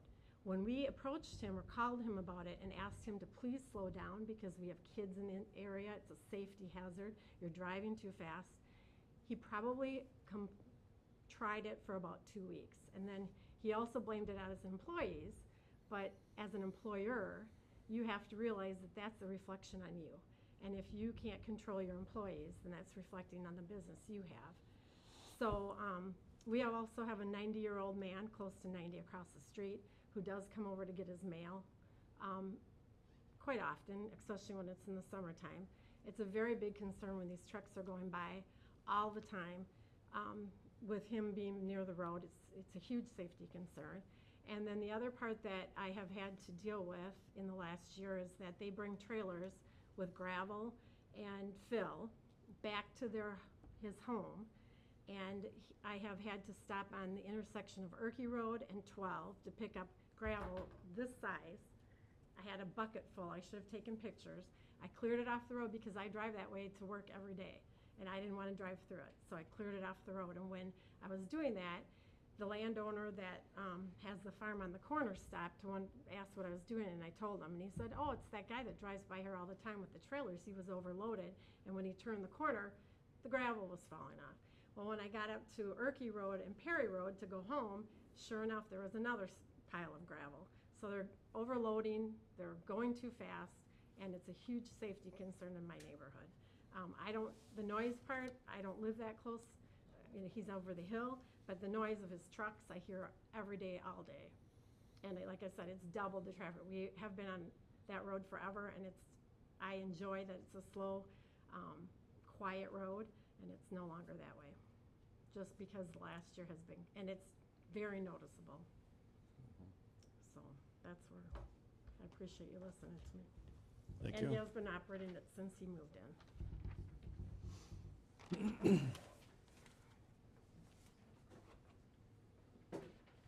Hi. Hi. Thanks for taking time to listen to me tonight. I'm Jeff Kerner. I live just east. That was my wife, Monica. What's your first name, please? Kerner, Jeff. John Kerner? Jeff, Jeff Kerner, Gerner. The other problem that I have with them, they race down the road, the trucks are overloaded, because one of my guys stopped and told him one night, can you please turn your dims on at night? And he said, because I was in the passenger seat, and Brandon said, my dims are on. Well, we can't see, so it's either his brights are on or the truck is too heavy and the lights are pointing up in the air. If you go east of the next houses down from where we live, you'll notice that there's skid marks on the road. One of my operators was going down the road with the tractor. One of his people came around off of Erkey going west on Perry. When he got to where my guy was with the tractor, he pulled in front of him, slammed on the brakes. My guy hit the brakes. I didn't even know you could skid the big tractor tires. Dale said he stopped. He used to be a county worker. He's one of those guys that's, he's very calm. He goes, I put my hands up like, what? And the guy flipped me off, backed up, and drove away. That's about $90,000 for a set of tires. I got a $4,500 bill for my pickup truck this fall from debris on the road. I didn't say it came from him, but I did see the rocks personally fall off of his truck. I've seen the dirt fall off of his truck, so I don't know where the debris came from that hit mine. I can't say it was his, but it was there. You know, this is just, it's sad. In the middle of the night, this past week, 9, 10 o'clock at night, his truck would come by, and why they slow down and then have to stomp on the throttle and make a lot of noise, I don't understand that. But, and the other question I have is, he has salt for his business, which is fine. Does he have containment for that salt? If they have a fire and the fire department would have to put water on, is that salt gonna leach out in the ground? So is there containment in that building, like we would have to have when we put fertilizer in our buildings? So I think those are all things that should be looked at.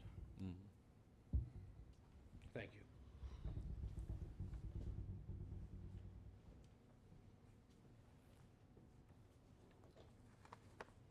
Any other comments out there? Jim, we got just a written comment as well.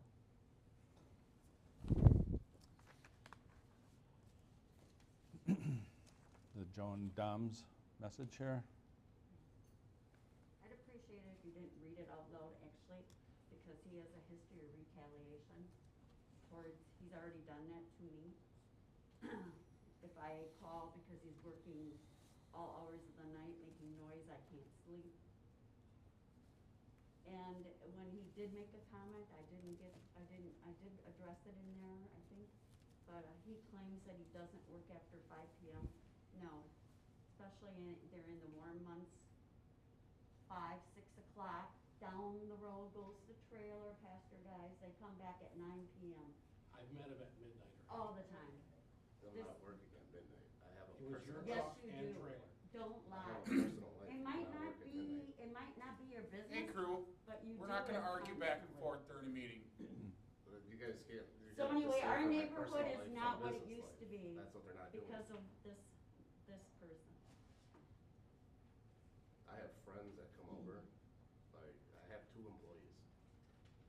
You can ask the state.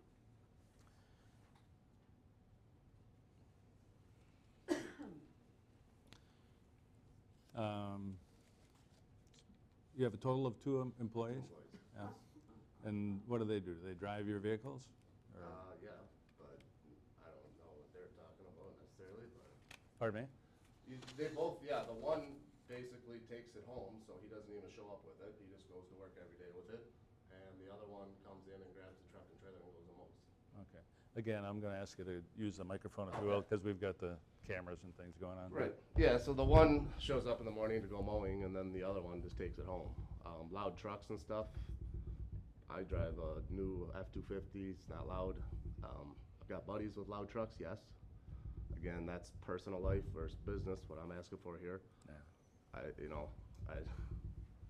feel like I'm getting attacked, from friends or per se, whatever. He said my brakes were on. My headlights probably need to be adjusted. I tried explaining that to him, but he didn't give me the time of day to let him explain that to him. The truck had nothing in the bed. Truck's right there. I mean, I can take it for a ride in it. Headlights, the brakes weren't on. I think it's all just personal attacks is what I feel. Mr. Rowe? Yes. I have a list there of the vehicles that he uses for his business on the last page, page 4. There's more than 1 or 2 trucks. I can bring in a list of the business-owned vehicles if you'd like. He has more than 1 or 2 people driving. I have 2. I think there's probably 8 or 10 vehicles there. There's more than 2 people. Those vehicles go down the road more than 1 at a time. They go together. I mean, I've got a friend with me right now, and he's been driving a truck. Also of them going. Okay. His truck broke, so what do? I let him borrow a truck, he's not working. He's just borrowing my truck. A lot of traffic. Plus the vehicles to get there and the vehicles back, plus the vehicles they're driving to the business. And a lot of beer cans. I haven't drank in 3 years, but thank you. I'm sober. Okay, guys, we don't need to continue with this. You're still asking for the change in zoning. Yeah. Basically just to be, in compliance and do what I gotta do.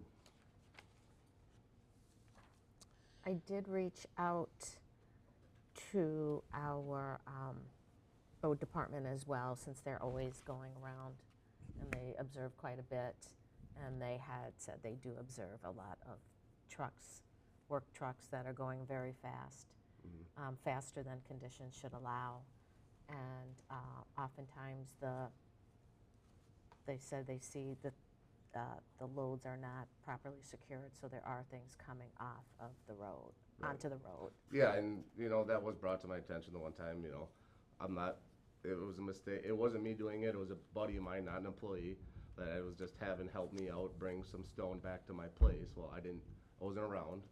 He was overloading it. Gerner didn't bring it to my attention, but another friend on the road did. And what I did was, that night, I walked the entire road and picked up every single stone and made sure it didn't happen again. That's all I could really do. I wasn't aware of it, I guess. It was just a buddy helping me out, trying to bring some stone back to my place to keep mud off the road. Any other comments up here?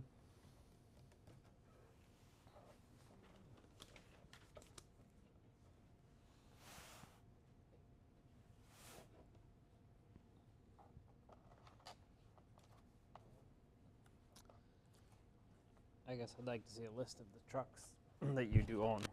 Yeah, I mean, I own 9 trucks, 2 of them are business. Okay. Because I'm okay with a business if it's like 1 or 2 vehicles coming Right. in, but Yeah, you're not zoned commercial, so if you're also operating a large landscaping company. No, I mean, it's far from large. I can tell you that. I've got 2 employees,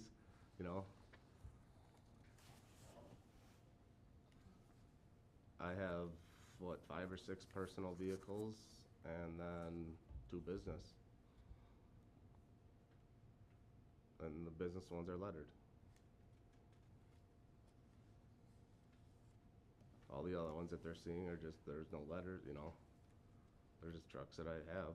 And, you know, like I said, his truck broke, so I'm borrowing a truck to him. He's been driving it all winter. He doesn't, he's a laborer in the union.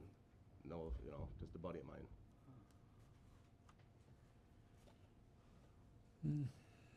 I don't know, you had mentioned, and there, you know, there's been complaints about your previous location, and it seemed like you weren't registered there to do the business either, so there seems to be... That's more, that nobody could really be registered in Fort Atkinson. Okay, but you were still It's- doing that, though, so it seems to be a pattern. Well, no, not necessarily. Basically, it, you know, it was an ongoing thing for a year, which I got an attorney for, and all the tickets that were issued are in the, you know, they haven't been dismissed yet, but they're basically getting thrown out due to them not being issued correctly. There was a beef between me and the city inspector, basically, which, you know, it basically said that, you know, what the business I have, you cannot, there's no variation in Fort Atkinson for residential, if that makes sense. Yes. Which is why I sold the house, which it took about a year to sell. And during that year, all those issues were obviously within there, which is why I have an attorney fighting for my rights as they were, you know. And I'm not even looking, you know, I'm just trying to do the right thing, basically, you know.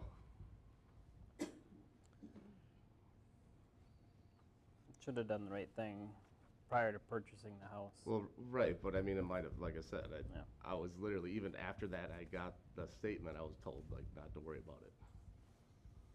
I mean, I don't know, you know, she's been selling houses for years, I figured she would know ordinances. So.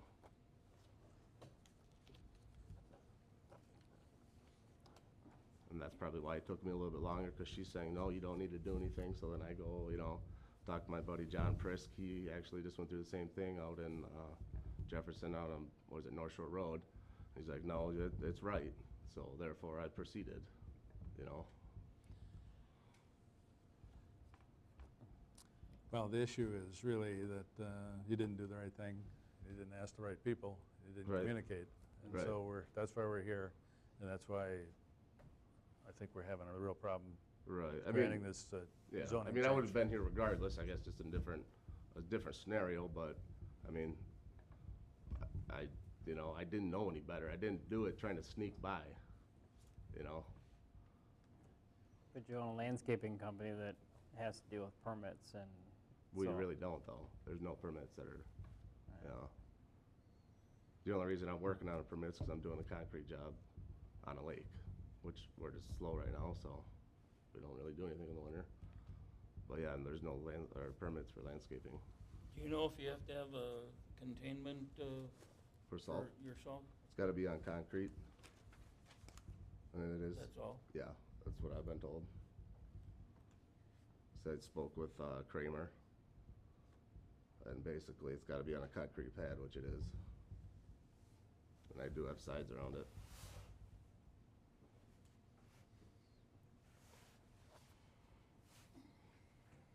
And then in the summertime, it goes into a storage bin.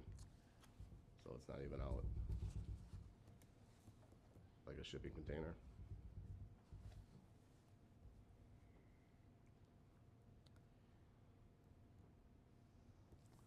Well, we have a request to rezone 2 acres from A1 to A2. Is that I- correct? Yes. And How many acres do you have there? 14? you have one that's zoned residential, 1 acre? No, it's all zone, it's the one I I have pulled no it idea. up.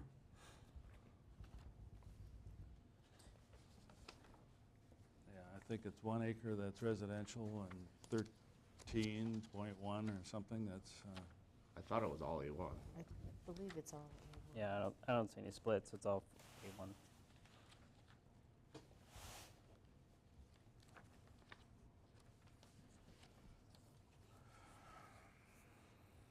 Well, I guess my main concern is that you started a business without understanding your business, and then you got something from the county, you know, the NOV, the notice of violation, in September, but you still refuse to accept that as I the didn't truth. refuse, I was just kind of, Well, I didn't really know exactly the route I had to go. well, I guess that's my So Haley's concern. new, you know, and Haley's new to the county for zoning. And, you know, I've been working with her on, you know, his other project, and basically, there's not many answers. She kind of just told me what I had to do. She said I had to start calling to get a plan.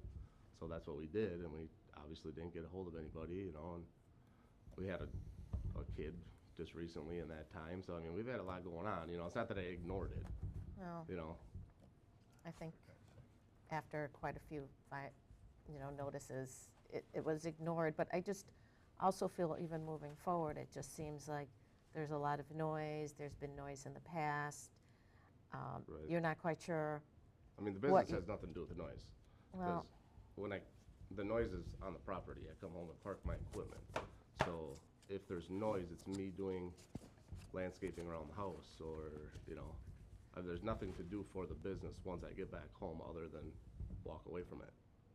I guess I'm just concerned that when you have a conditional use permit that's granted from the county, you have a lot, you have a lot of conditions that are placed on you. Mm-hmm. It's going to be the hours of operations, what you can do on that property, Right. How many vehicles. There will be a very long list of what you can and cannot do. Mhm. And my concern is that you won't follow that list. That's, That I will or that you will won't? not. Okay. Because, we need to take that very seriously Right. about all of this. It's very important. The reason why you would have to do a conditional use permit with your conditions is to protect your neighbors, protect the neighborhood, Mm-hmm. and so that you're not disruptive to the community. Right. And,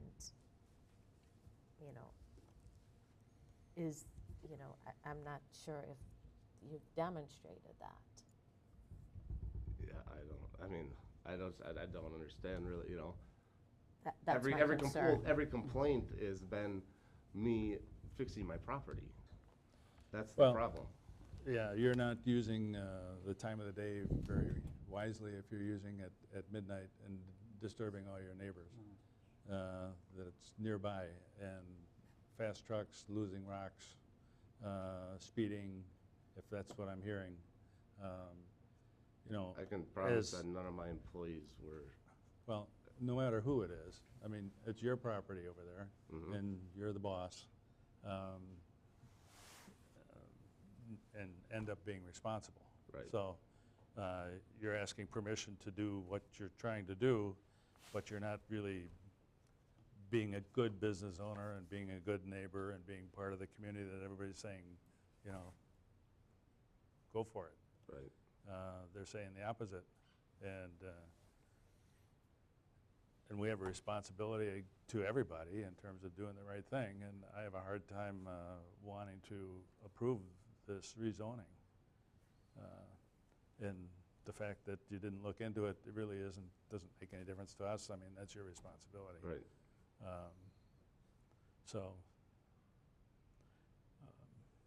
Yeah, the way I look at it is I just quit the union, trying to do a good thing, provide for my family, and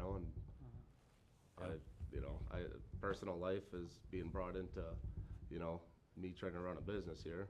I'm new to business. I can't afford to go out and rent a retail spot. I don't have 20 employees. I'm not making the income that everybody thinks I am, I'm just trying to put food on the plate for my family here and,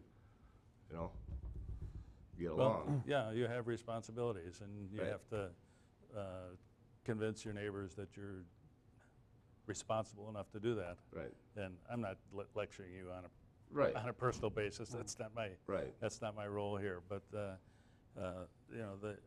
when you live in a place for a year and don't know enough to get your property zoned to do what you're trying to do, and then you get 3 notices over the course of 3.5 months, and you still ignore them all, that doesn't speak very well. Right. You know, why would we believe that if we give you a conditional use and we give you 5, 6 things that you have to abide by, that you would abide by any of them? Right.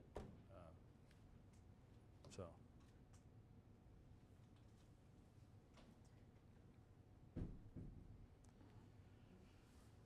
I'm not opposed to eventually approving something, but I would like to see a better plan coming forward, just rather than, hey, I bought the property, I want to have a business. Like, how many trucks, how many employees, like a well-written out plan. And I think the county should have provided that, because I had to provide that to the county.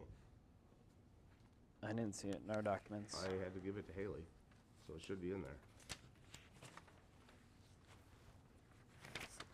It's Combs. I mean, I probably have an email with it.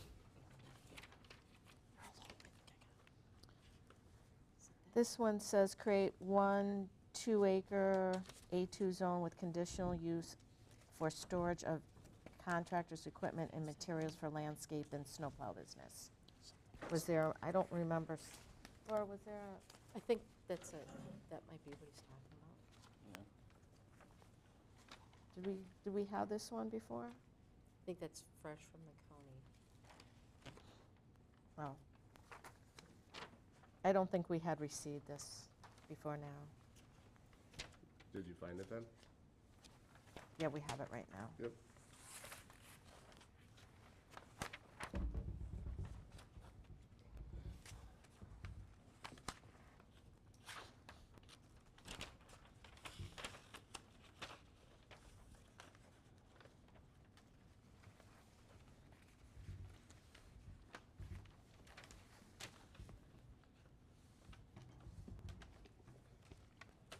No, I don't see anything that outlines No, the there's. equipment or anything. The hours of operation, I don't see any of that in terms of what your equipment is, what your hours of operation. So Haley dropped the ball, because I have 100% filled it out for her. That was But- part of me coming to you guys, because I had to have all that done before I could even come to you. We just have, it just says what I read from the other spots, storage of contractors' equipment and materials.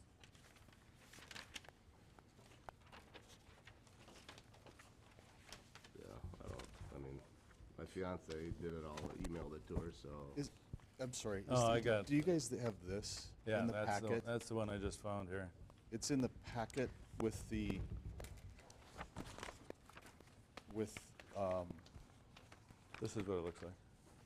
it's got a. Oh, what is it? Okay. It's in the packet, I think. Yeah.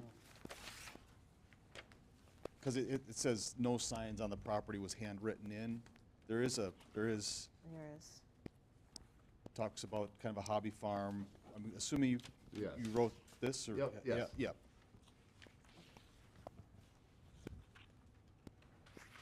Hours of operation Monday through Friday, 7 a.m. to 5 p.m. Okay, let's talk about 7 a.m. to 5 p.m. From a landscaper's point of view, is that reasonable? I mean, normally the guys work 8 to 10 hours max a day. They're not working, you know. That's all they work. Well, this Okay. is 7 a.m. to 5 p.m. That's, I mainly do a lot of That's kinda- mowing. I don't do much landscaping, honestly, so. oh, Basically mowing and pruning and stuff like that, so. The guys, you know, they like and this why is all the equipment running around at night? for my house. Like a, Oh, so you're just doing that, you're yeah, not working? like I said, in- if you were to come by the property, you would understand I mean, it was like it was abandoned when I bought the place. It was, I mean, an eyesore. So that's over? Yeah, yeah, it is, because, yeah, we got grass planted and everything. Okay, It so was a you're not very- running machinery at night anymore? Nope, I haven't for a long time. Been to bed at 8 or 9 p.m. for the last month and a half, 2 months. I would just comment, I did drive past the property this weekend. Right. And it does look good. Yeah. I just have to say, I can see that you've done a lot of work to that Mhm. property. There is grass planted, so it is well organized. I didn't see it beforehand. Right. So I can't comment, Yeah, but you couldn't see it. I did go past the property, and it's, I can see where you've done a lot of work. Mhm. Doing it at night, that's a Right. question, right? I don't know, but I can confirm that I can see that someone has done a lot of work on that property. That's all I'm saying. I did drive by too. I think what we had in the first agenda item by Mr. Donaldson is a great example, right? I think he made the comment, I'm in business and I have neighbors. Mhm. And what I try to do, I think he said, is keep a low profile Right. because of that. I think that's a really great example Mhm. for you as a young business person trying to get started, which I understand. Mhm. But that's a great example, right? And that was a 3-minute conversation. Laura did some checking about how it's working, and it's been great, right? That's I think what we're talking about here. Right. A great example, and what we're hearing is not that. Right. That's what I think we're challenged. we're Right. Well, challenged yeah, by. I mean, in a way, I guess it's more so a friend, It's not even in a business aspect. It's like, yes, I have a business, but if the business wasn't there, we wouldn't be here today, but they would probably still have the same complaints. It has nothing to do with the business itself. Where I'm coming at, Well, you're separating your personal life from your business, except you're in the same spot. Well, it's because I And- can't afford another spot. Eventually I will have, you gotta start somewhere. Well, and, we're sitting here having this conversation, and if you would not have that situation, if you would keep people Right. in line, then, because it's gonna come back to you. Right. And quite frankly, we've done a lot of work on this in terms of hearing from people who are displeased. Mhm. And we're trying not to let that override into our decisions here, but it just keeps coming up. Right. And I mean, I don't like to hear that, right, yeah. I I mean, I've had the cops at my house 5 times for my dog running into my neighbor's yard. The neighbor Okay, has. there's another one. Right, I mean, it's a lab, Well, there's ordinances It's against more that. of a target, I feel, of a target. Yeah. Mr. Rowe, Yes. I had a conversation with Brandon in March of 2024, my first and only conversation with him, bringing his dog back from my property to his. And I asked him clearly, I said, oh, you have a lot of projects going on. He said, oh, yes, And that was March, he moved in November, and now it's March. And it was nonstop, almost every night, working. Is it ever gonna end? So I brought it to his attention. I see you've been really busy. Is there could you just stop by 9 o'clock at night? Because I have to be up at 4 a.m. to go to work. And I can't sleep because you guys are working until 2 or 4 in the morning. And the banging and booming and the whole thing. And his reply was, well, why don't you give me your phone number and I'll call you before we work. Well, that would be No. every night I'd get a phone number. I asked her A phone call. if I would give And you then my I phone asked number for him making too much also- noise, could you politely call me and say, hey, Brandon, quiet her down? And I would call respectfully you every would. night. But she says, no, I'll just call the cops. And I did quiet it down, but after she keeps calling in for my dog, my kid's running, opening the door, Okay. leash Okay. breaking. We got the idea. I also I'm gonna asked, interject for a second, ma'am. If you're gonna talk, take your chance to go up to the chair and stop interrupting them. I asked Mr. Rowe if I could please talk, and he said, okay. Then- So Yeah. I have one Then more you thing, can step up Mr. to the Rowe. mic. Yeah. I asked him also on that date in March of 2024, oh, are you, I said, you must be, did you get rezoned commercial? What do you mean? I said, well, you're A1. And he said nothing. He said it. Because I he didn't said know nothing. anything about it. So I brought Okay. it to his attention. Thanks for making that obvious.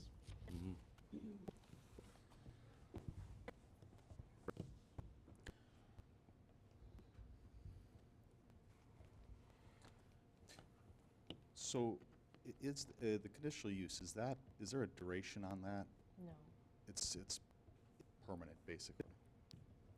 Mhm. Okay. Well, 10 years. You could make one for could make a temporary. short period of time, like a 6-month duration, and set some parameters, like 7 to 5, which is what you listed in terms of your work hours, and no more than 2 employees, and the could outline the equipment that you use and keep on the property. Like some type of probationary period, is that what you're saying? Right, right. I guess my question would be, how would we decipher personal life, friends coming over? It's all the same.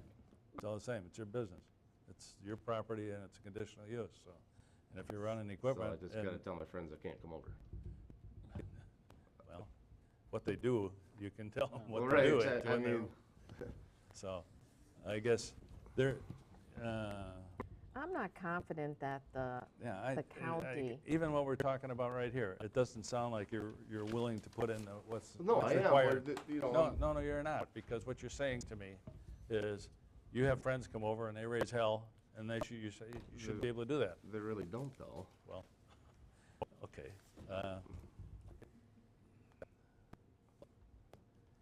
I mean, this was just, I don't know. I'm not confident that the county does like I a guess- conditional 6-month Temporary. probation. I'm not sure, I guess, if they do that or not. We'd have to look forward, look into that more. But I just don't feel confident that you're going to be following any conditions that are placed. Because we're hearing you saying that it's not your fault or you didn't know, and it just doesn't seem like you're taking responsibility for what is happening at this point. So I guess I'll make a motion to deny the request. Okay, a motion has been made to deny the rezoning from A1 to A2, 2 acres. Do I hear a second?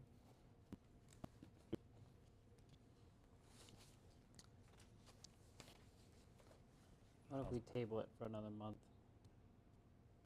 I'll second it.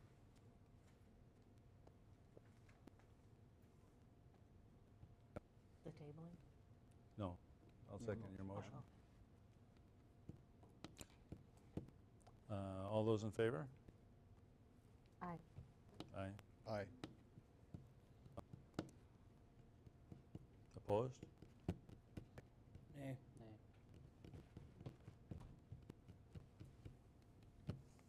Motion has been carried.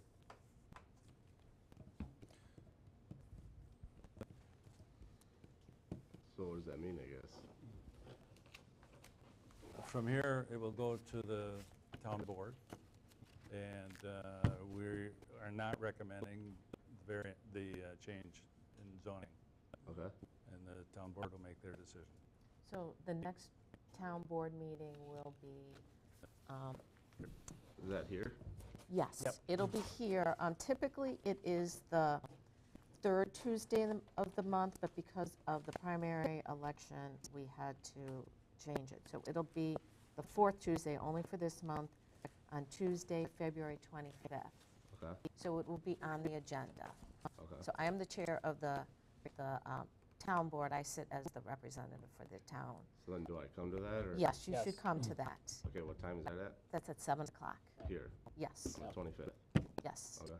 And so we will have many things besides zoning on the agenda. Okay. But the other 2 items on the agenda, they will also be on the town's agenda. So Okay. then I'll explain to the town board what has happened at this meeting, and then you can talk.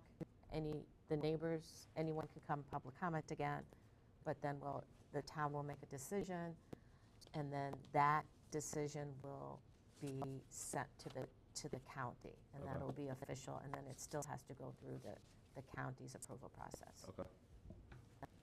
Sounds good. You're not dead, but Right. you have some time to make peace with your neighbors. I don't think, I mean, I'd love to. I've tried doing it with her, but it's literally impossible. The police tell me the same thing. I mean, I've tried, literally. I don't, yeah, that, if I want a property, she calls the cops. She's got signs in her front yard saying no dogs allowed. I mean, I'm not allowed on her property. So, Entertain a motion to adjourn. Motion to adjourn. Second that. All those in favor? Aye.